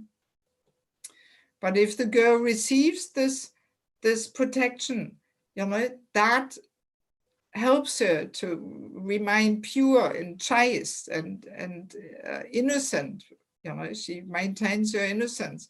And I have experienced this also in Bangladesh. When I came there, you know, 20 years ago, I could see, you know, that the girls, you know, that they have a different mood. They have this deep chastity. And even in the 20 years ago, because the culture was so strong there, you know, actually the young unmarried girls, they were associating, you know, with the brahmacharis, you know, and in a strict way, but they were inquiring from them and you know, and so on, you know. And I was thinking, what's going on here? You know, what is this? The brahmacharis associating with the young girls, they're coming to their office there and sit there and talk to them. And so, and then to the senior brahmacharis, I was saying, you know, we don't do this usually in ISKCON in the West. And they were looking at me all funny, or maybe she's got a problem or what, you know. So, and then I researched the whole topic. I asked the girls, I said to them, you know, I know what's on the girls' minds in the West, you know, they only think of marriage, which boy they like and all this, you know. And so what's on you girls' minds? you know, and they were looking at me. No, we don't think about that. Our parents are looking for a husband. We don't have to worry about this. We cannot even look for our own husband, and definitely not brahmachari. Brahmachari is sadhu. It's saffron, you know, and they were telling me, you know, the thought of marrying a brahmachari is like marrying your brother or marrying your guru or your father or something. There's no room in their heads. That's the culture. You know, brahmachari is sadhu. You know, and then I started realizing, oh, that's why they actually can they can have exchanges. And I was watching it, and I could see these exchanges were so pure-hearted. There was no funny vibes there or lusty things or flirting or nothing. It was completely pure-hearted, you know, because the girls had that protection. Their parents, they were assured, my parents will find me a husband. I don't have to worry about it, and I cannot even worry about it because they take care of this, you know, and especially towards the brahmacharis. They're sadhus, forget it. How can we marry a brahmachari? No, you know. And that's why we have hundreds of brahmacharis in Bangladesh, hundreds. Just Dhaka temple has 120 brahmacharis and bhaktas, and it's only one temple. There's so many temples. So Bangladesh is brahmachari loka because the culture is so strong, you know. That's quite easy for the men to remain brahmacharis because the women keep in the background and they're protected. And you know, so I mean, now 20 years later, now it's also the whole Western thing is coming in through Facebook and internet and all this, you know, things have changed also now in these 20 years. And now the brahmacharis are not associating much anymore with the girls, you know, because of this whole Western influences coming in. But when I came there, you know, 20 years ago, it was very different. In those days, there was no mobile phones, no internet, nothing, you know, 20 years ago, you know. So a lot has changed, but I had that good fortune to experience the effect which it has when the women receive this kind of protection, you know, that the parents arrange their marriages, you know, and they take it very seriously there. I mean, I know some families, you know, they cannot find husbands for their daughters. They're almost freaking out. It's almost a whole calamity in the family. You know, and the relatives are saying, well, you can't find a husband for your daughter. Come on, what's wrong with you guys? You know, get it together, find a husband for them, you know. So it's a whole serious matter, you know. Yes. Yeah, they take it very seriously, you know. So this is the point. If a woman doesn't get this kind of protection, that's actually how Kali enters. That opens the door to Kali, you know, because then the girl has to, you know, promote herself and bring attention to herself, and she looks and goes hunting and fishing, and she has to find her own husband. And that contaminates the whole atmosphere completely in our temple communities and in the whole human society, you know. So this whole woman's protection is such a important topic, you know. Yes. And especially the unmarried ladies, if they're not protected by this thing that somebody helps them to find a husband, then, yeah, then, you know, so much contamination comes into the society because the female energy is so powerful and that need is so strong that she wants a husband, you know, it's built in, you know. So, yeah, so it's a really important thing. I mean, we have a couple more quotes here. Maybe we read them. The letter from Prabhupada to Naish Kami at Bhaktivedanta Manor, July 73. In Vedic society, no girl was allowed to remain independent and unmarried. Independence for women means they become like prostitutes. Ooh, Prabhupada, heavy word. Struggling to capture some man who will take care of her. In this way, the so-called independent woman has to work very hard to make herself attractive by artificially wearing cosmetics, mini skirts, and so many things. Formerly, the girl would be married to a suitable boy at a very early age. Listen to this. Say 6 years old. But although a girl was married early, she did not stay with her husband immediately, but was gradually trained in so many ways, how to cook, clean, and serve her husband in so many ways, up until the time of her puberty. So all the time there was no anxiety, because a girl would know, I have got a husband, and the boy would know, I have got this girl as my wife. Therefore, when the boy and girl would come of age, there was no chance of illicit sex life. And the psychology is, the first boy that a girl accepts in marriage, that girl will completely give her heart to.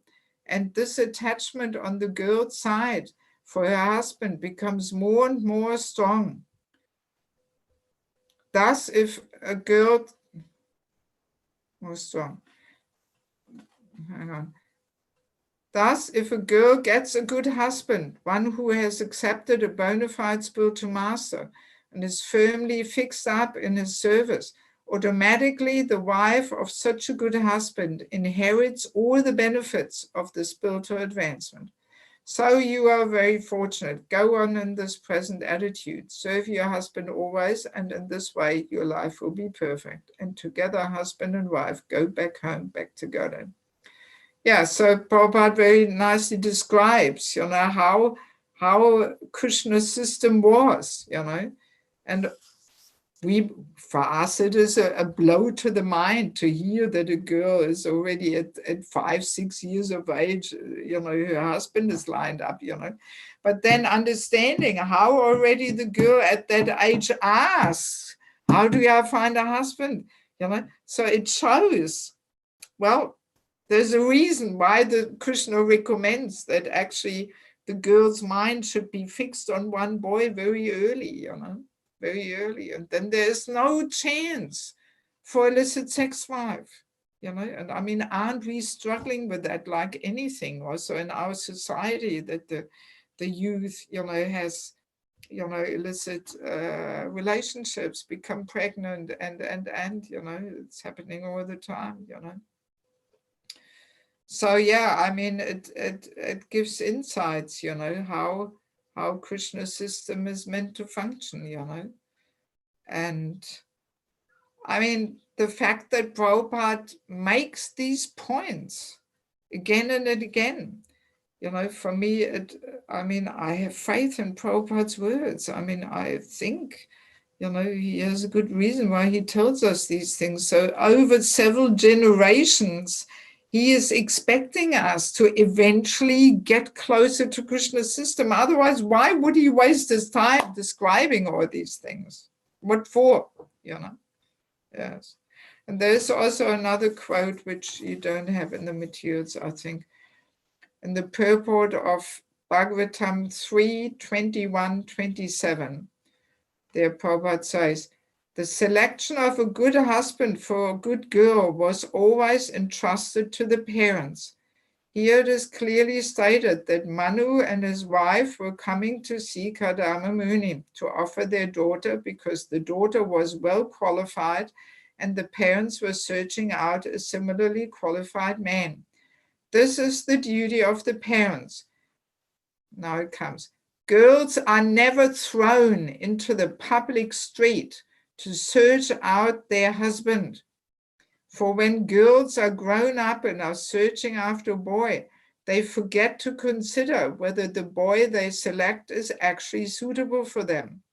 Out of the urge of sex desire, a girl may accept anyone, but if the husband is chosen by the parents, they can consider who is to be selected and who is not.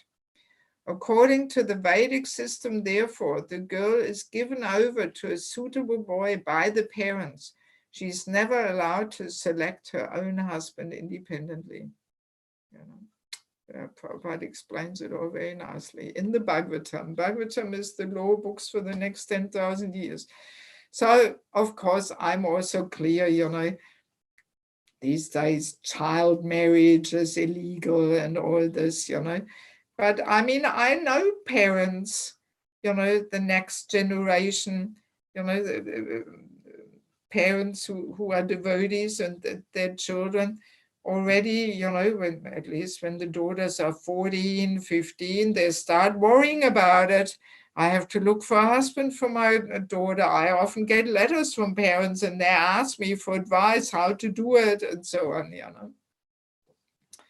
So, you know, I see examples that this next generation, you know, they already, you know, some devotees, they worry about it and they try to see, you know, and find a husband and so on for their girls, you know. So it is already going on, you know. So, and then if those, you know, if those second generation, if they get married like this in an early age, not having any boyfriends, girlfriends, and so on. So if they give that culture further to their children, and then if their children have children, so like that from generation to generation, we get closer to Krishna's system. You know, that's kind of my vision, you know. And also it's interesting to understand how natural it actually is for a teenage girl that she wants a man next to her, you know, when she's 14, 15, 16. It's actually completely natural. But it should be a husband, a future husband, and not just a boyfriend she meets there on the street somewhere, you know. That's the whole point. But it's completely natural, you know. The girls mature very early, you know. Actually, I'm writing on this whole topic now, my next book, you know, entering the Grihastha Ashram, how to do it, how not to do it, you know. Yes.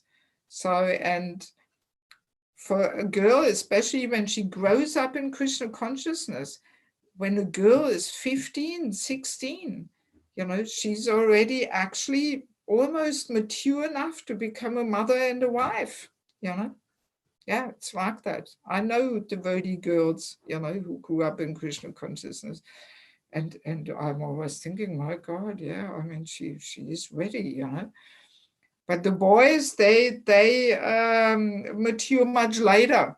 A boy who is 16, 18, he just wants to play around and try it all out. You know, the boys are only maturing when they're 25, 26, and they're ready to accept maybe, you know, the responsibility of father and husband or something. But yeah, so you can see, once you understand these things more deeply, you can see how all these natures are built into the boys and to the girls, and why Krishna gives these recommendations, you know, so to protect them from illicit sex life, you know.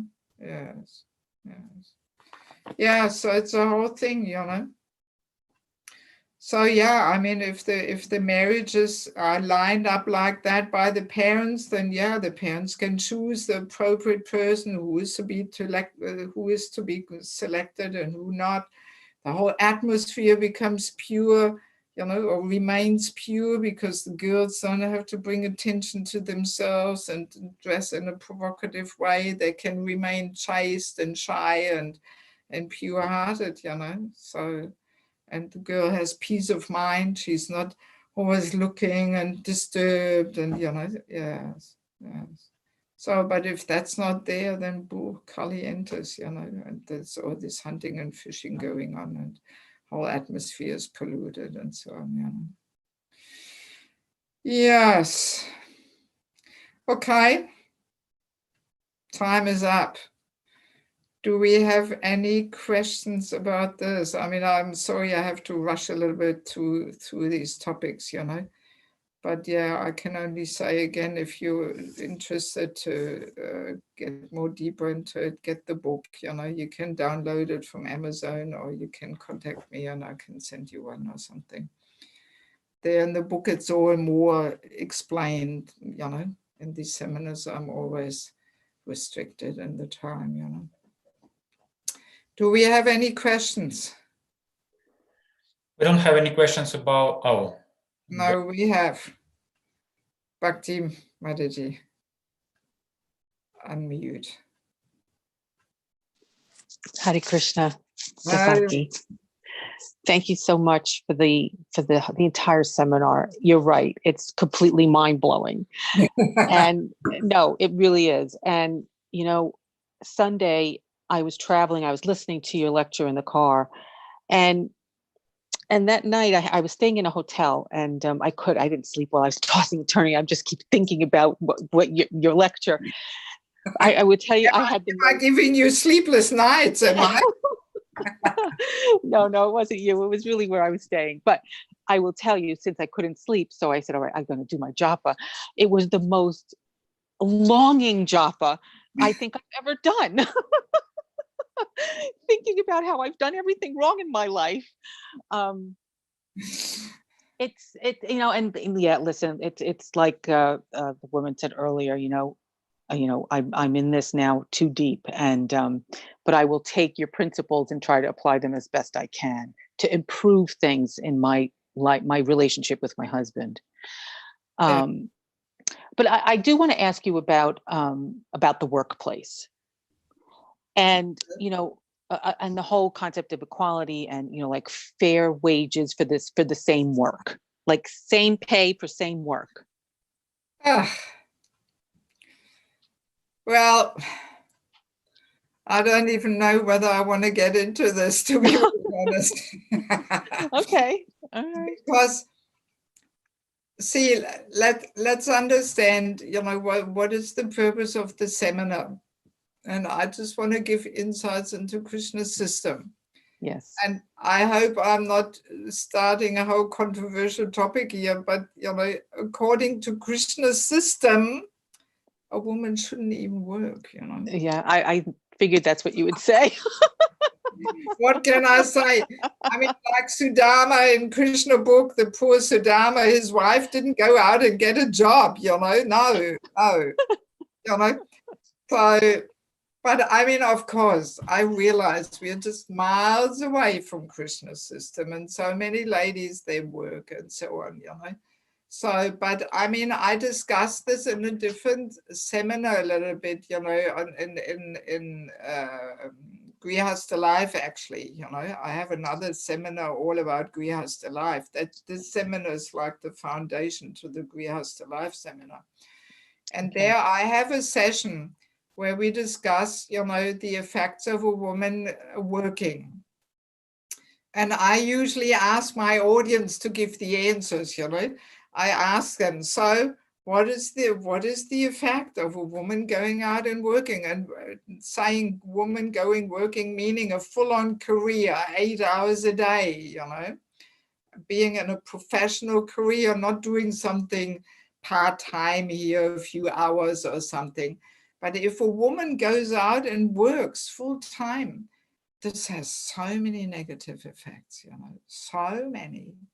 Well, not even talking about equal wages and all that kind of thing, but just the whole effects, especially if the children are small, my God, the children are deprived of having a mother, until the child is 5, 6, she needs the mother. It's almost a sacred bond between mother and child, The child is helplessly depending on the mother. Nobody can replace the mother, not even a granny or not the father, nobody. Mother is mother, It's a whole big topic. Actually, next session, there will be one part where we talk about the role of mother, because mothers are the highest, most important personalities in spiritual culture. It's the mother, it's a whole big thing. So in any case, the child is neglected, husband is usually neglected, our family is neglected, there's no devotional home cooking, the poor mother has no time, she comes all tired after 8 hours work, that's how the whole fast food culture comes in, and then she spends more time with other men at work than with her husband.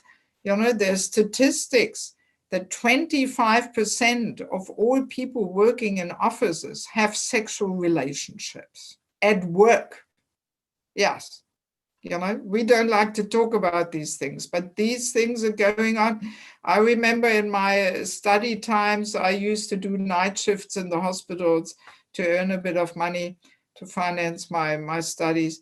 And I remember already, I mean, this is 45 years ago or something, it was the topic in the night shifts, which doctor has an affair with which nurse, and whether he is married or whether she is married, you know, yes. Yes, you know, so I mean, there's a whole list of reactions we get if women enter the workforce, you know, and even in India, you know, Madhujis often complain to me how their husbands get all these messages on the phone from colleagues, from female colleagues at work, you know, who flirt with them and write them some dumb comments and some jokes and all this, you know, and they ask me, well, what can I do about this? My husband gets all these messages there and I see it, and, you know, yeah, so this is the result we get, you know.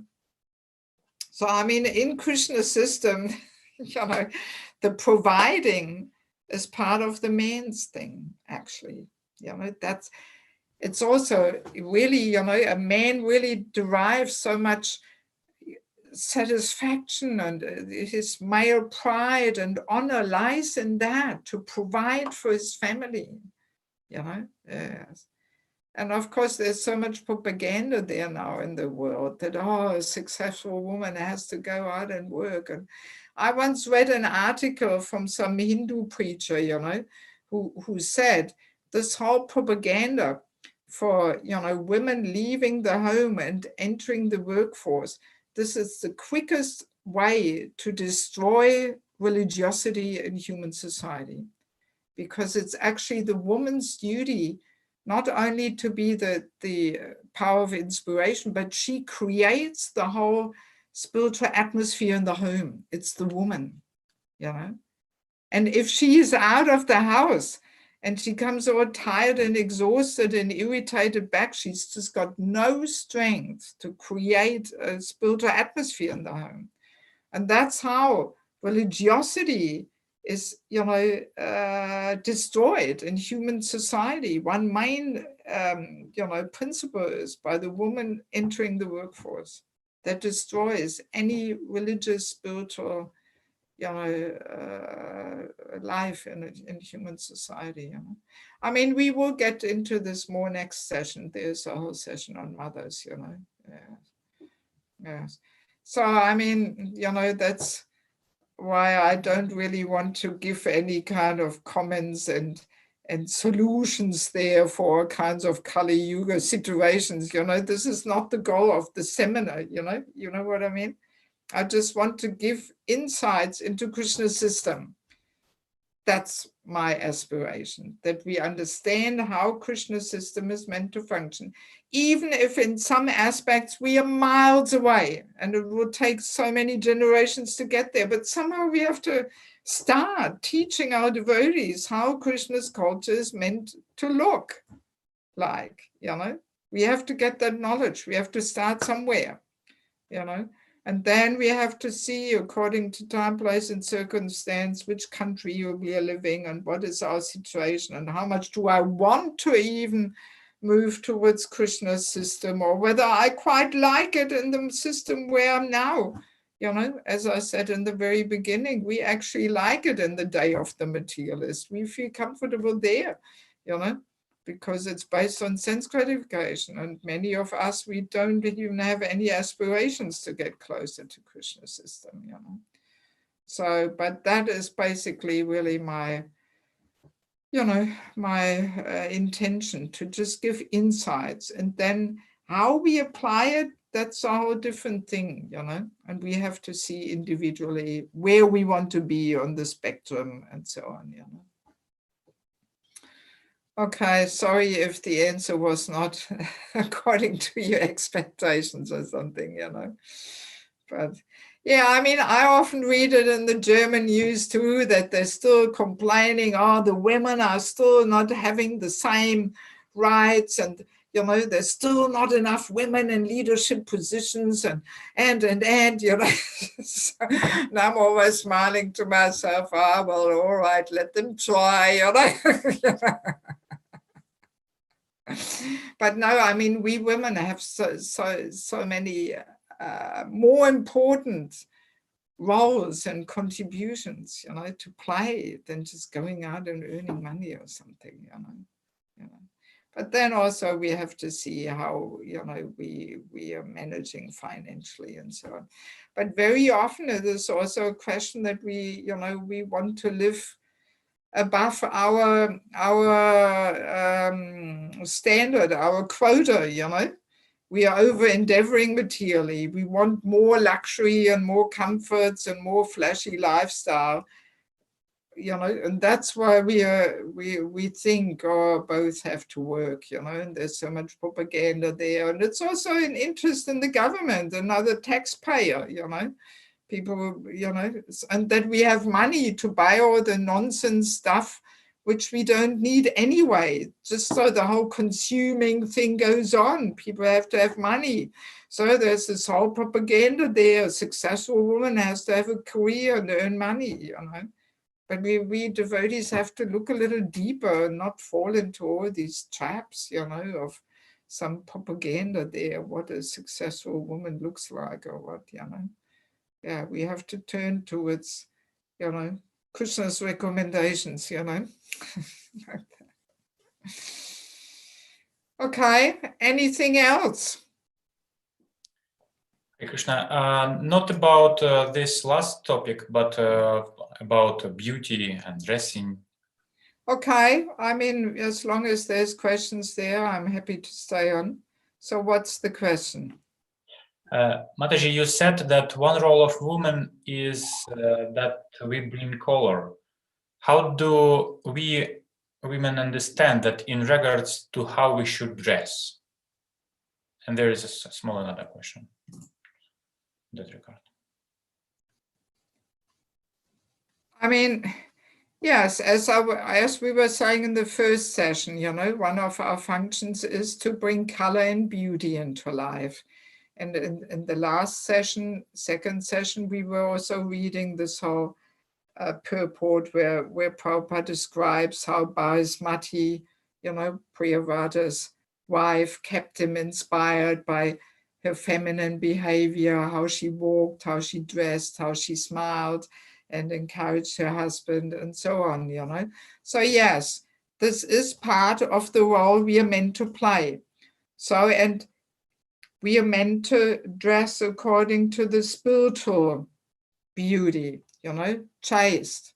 I mean, I'm not quite sure. Do we, you know, do we have to go in the details now how to cover the body or what? I'm not quite understanding. You know what she's asking, how to apply that in regards to dressing. Is that the question, Prabhu? It was in regards specifically to color in dressing. Color. Color, sorry. Well, I mean, it's not that there's some specific rules in regards to color, you know. I mean, it's according to our tastes and likes, and, you know, I mean, it's not right, wrong thing there, what colors to wear or this or that, you know. So, I mean, tasteful, nice, you know. I'm not quite sure. Who asked this question? Yeah. For example, is dressing colorfully considered to be looking to attract attention? Well, it's actually a very subtle thing. It is a matter of consciousness, you know.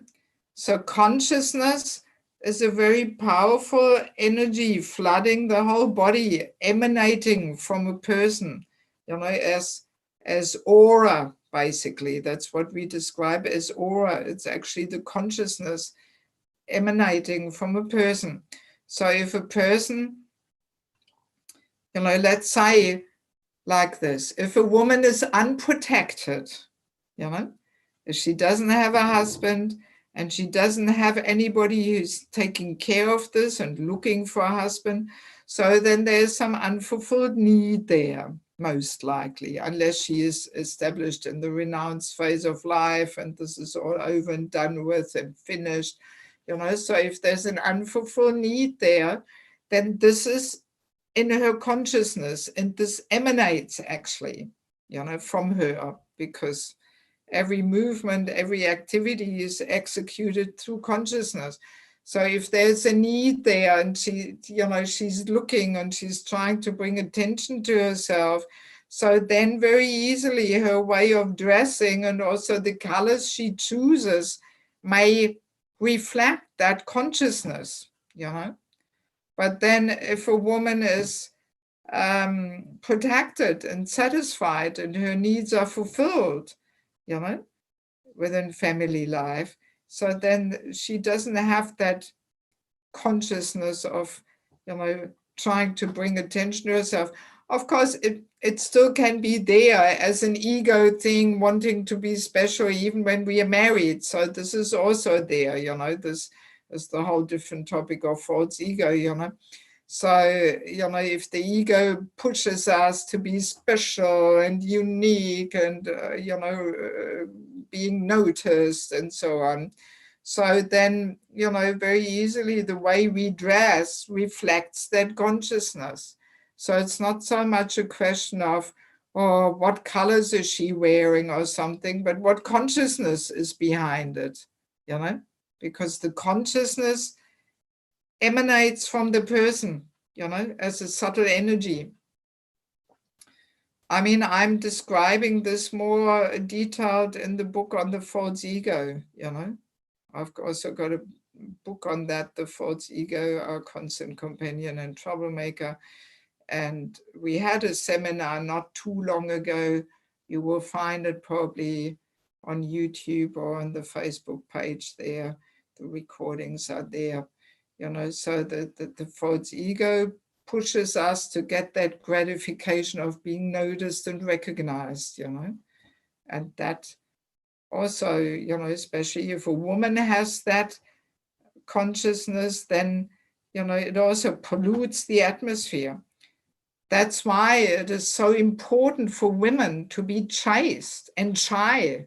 We will also talk about that in the next topic.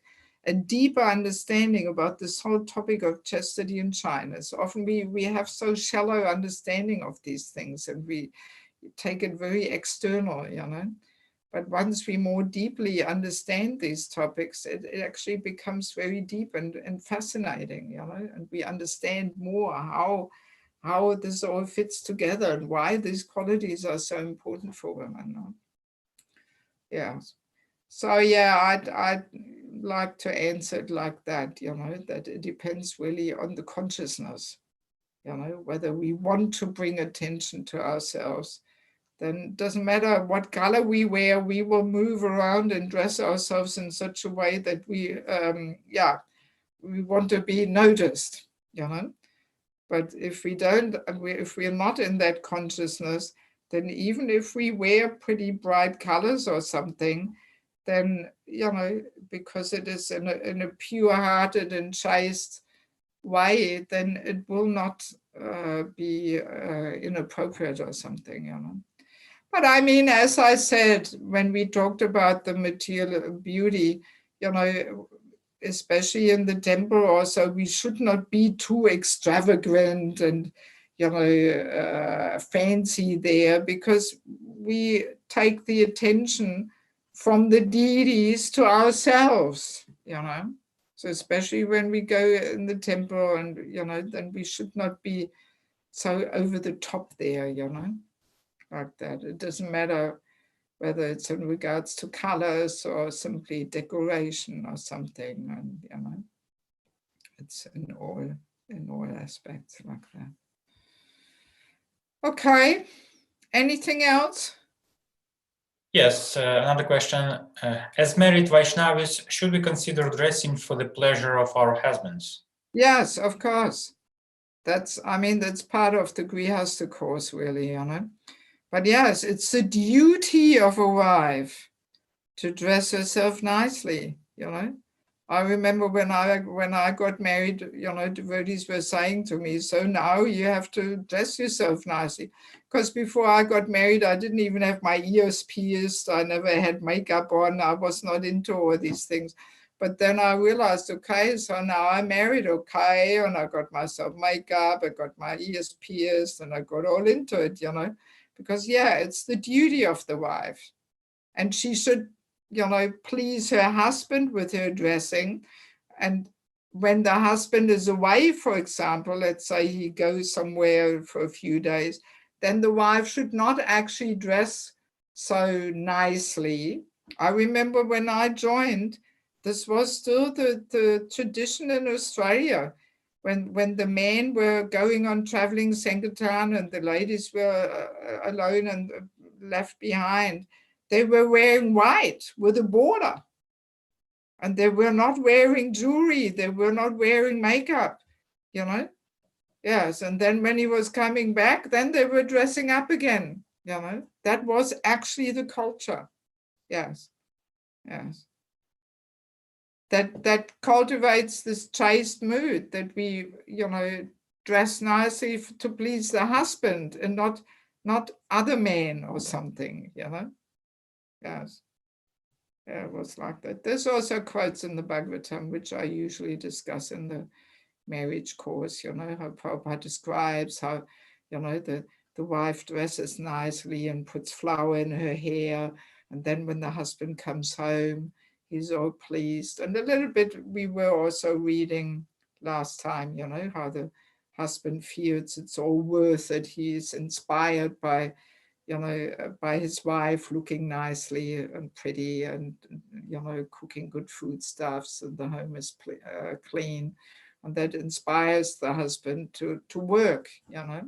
And we were reading this comment where Prabhupada says that the wife is the energy and he is working, you know, through her energy and through her pleasing mentality and pleasing atmosphere she creates, that gives the husband the energy to work. You know, that's how Krishna system is meant to function, you know.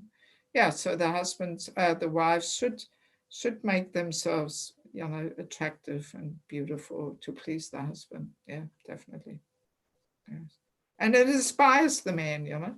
I remember once, some years ago, maybe you know him, Kunteya Prabhu in Mayapur.